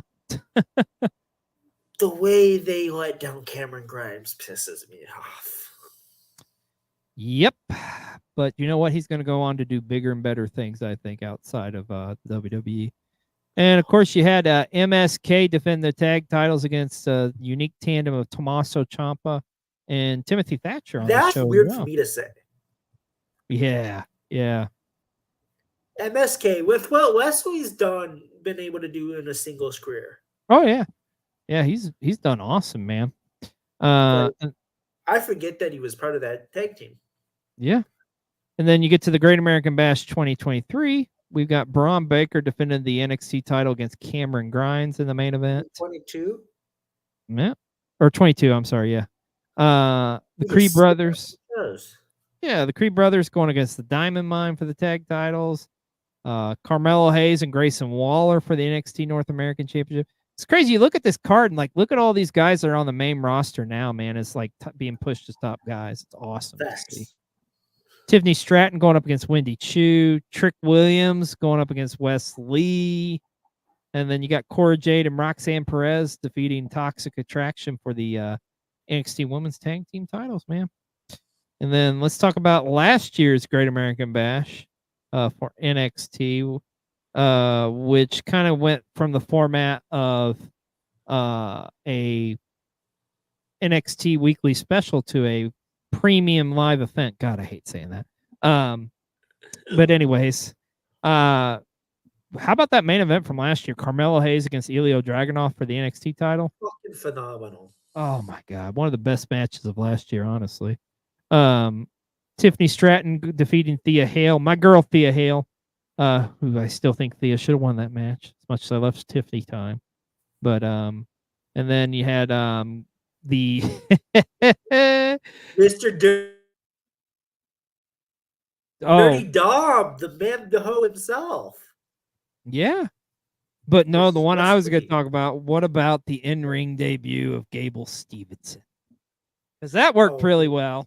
Yeah, do we have to talk about that joke? That dude's Nope. gonna fail in the NFL. Miserably, probably. But Gable Stevenson against Baron Corbin ends in a double countout.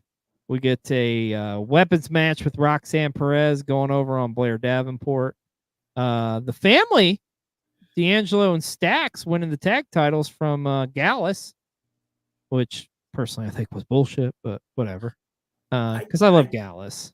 I love Gals too, especially as somebody who's watched those guys since they were working in Scotland. Gals Yeah. should be on the main roster. Oh yeah, 100%, brother.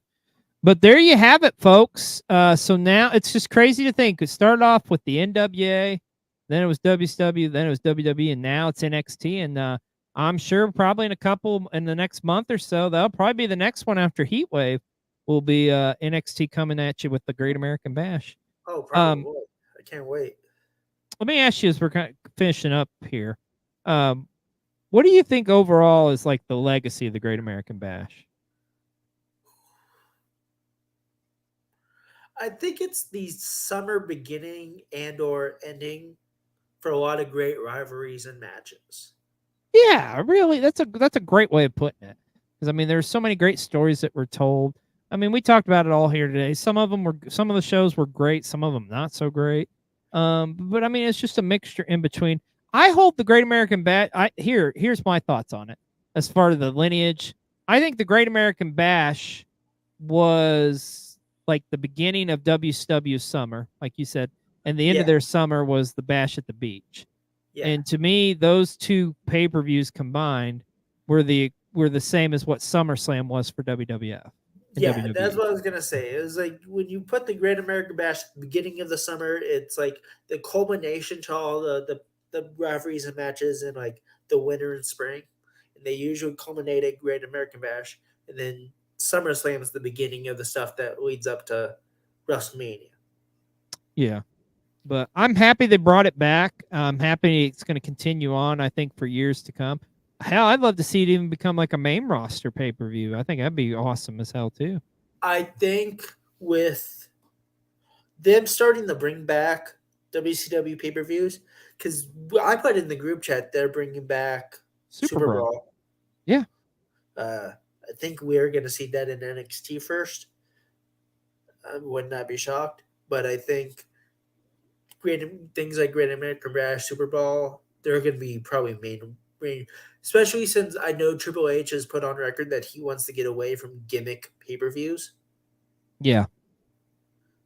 And there's some great pay-per-view names out there not being utilized, man. So because they kind of let the domains sweep, and now he's buying all those domains again. Yep. Oh. Well, there you go, folks. That was the history of the Great American Bash. If you got time today, you're with your family, go out and go over to Peacock, watch some of these great shows throughout the years, man, because there was some awesome memories that we talked about here today. But as always here on Learning the Ropes, we started it, and now we got to close it with one last Plug-a-Palooza. And, of course, all this week has been 4th of July week on Cole TV. You can catch replays of PW60 as well as The Hunt and our very special Merge Wrestling vlog. Tomorrow here, tune over to Cole TV, 7 Eastern, for our Money in the Bank prediction show as we get you ready for Money in the Bank this weekend. And, of course, tune in next week for a brand new episode of Pro Wrestling 60. We'll be live next Monday night, recapping this weekend's incredible action that's coming out of Toronto with Money in the Bank. And your NXT Heatwave show. And of course, Michael, tell us where we can find you, my friend, because you're all over the place. You can see me here on Cole TV, learning the ropes, along with all my socials are MJ Duplessis 1992. And then you can see me on multiple different shows for World Championship Wreckage. There you go, man. Of course, you can catch me over on Wreckage 2 as part of the Wreckage crew, as well as Fantasy Warfare, which will be some new episodes coming up for that here in the near future, so stay tuned to that. But we want to thank you all for joining us this 4th of July holiday. Whatever you do, please don't go out tonight and blow your damn fingers off. You know, leave the fireworks to the professionals, folks, which I don't really know who that is. But anyways, just don't blow your finger off. Just have a couple beers, some brewskis, eat a hot dog, a brat, kick back and celebrate America's birthday. And, hey, watch the Great American Bash, because it doesn't get more American than that, my friend. Well, that's going to wrap it up for this episode. I'm XLJ the OG, joined by one Michael J. Duplessis. And we'll see you next time on another episode of Learning the Ropes. Everybody have a happy 4th. America!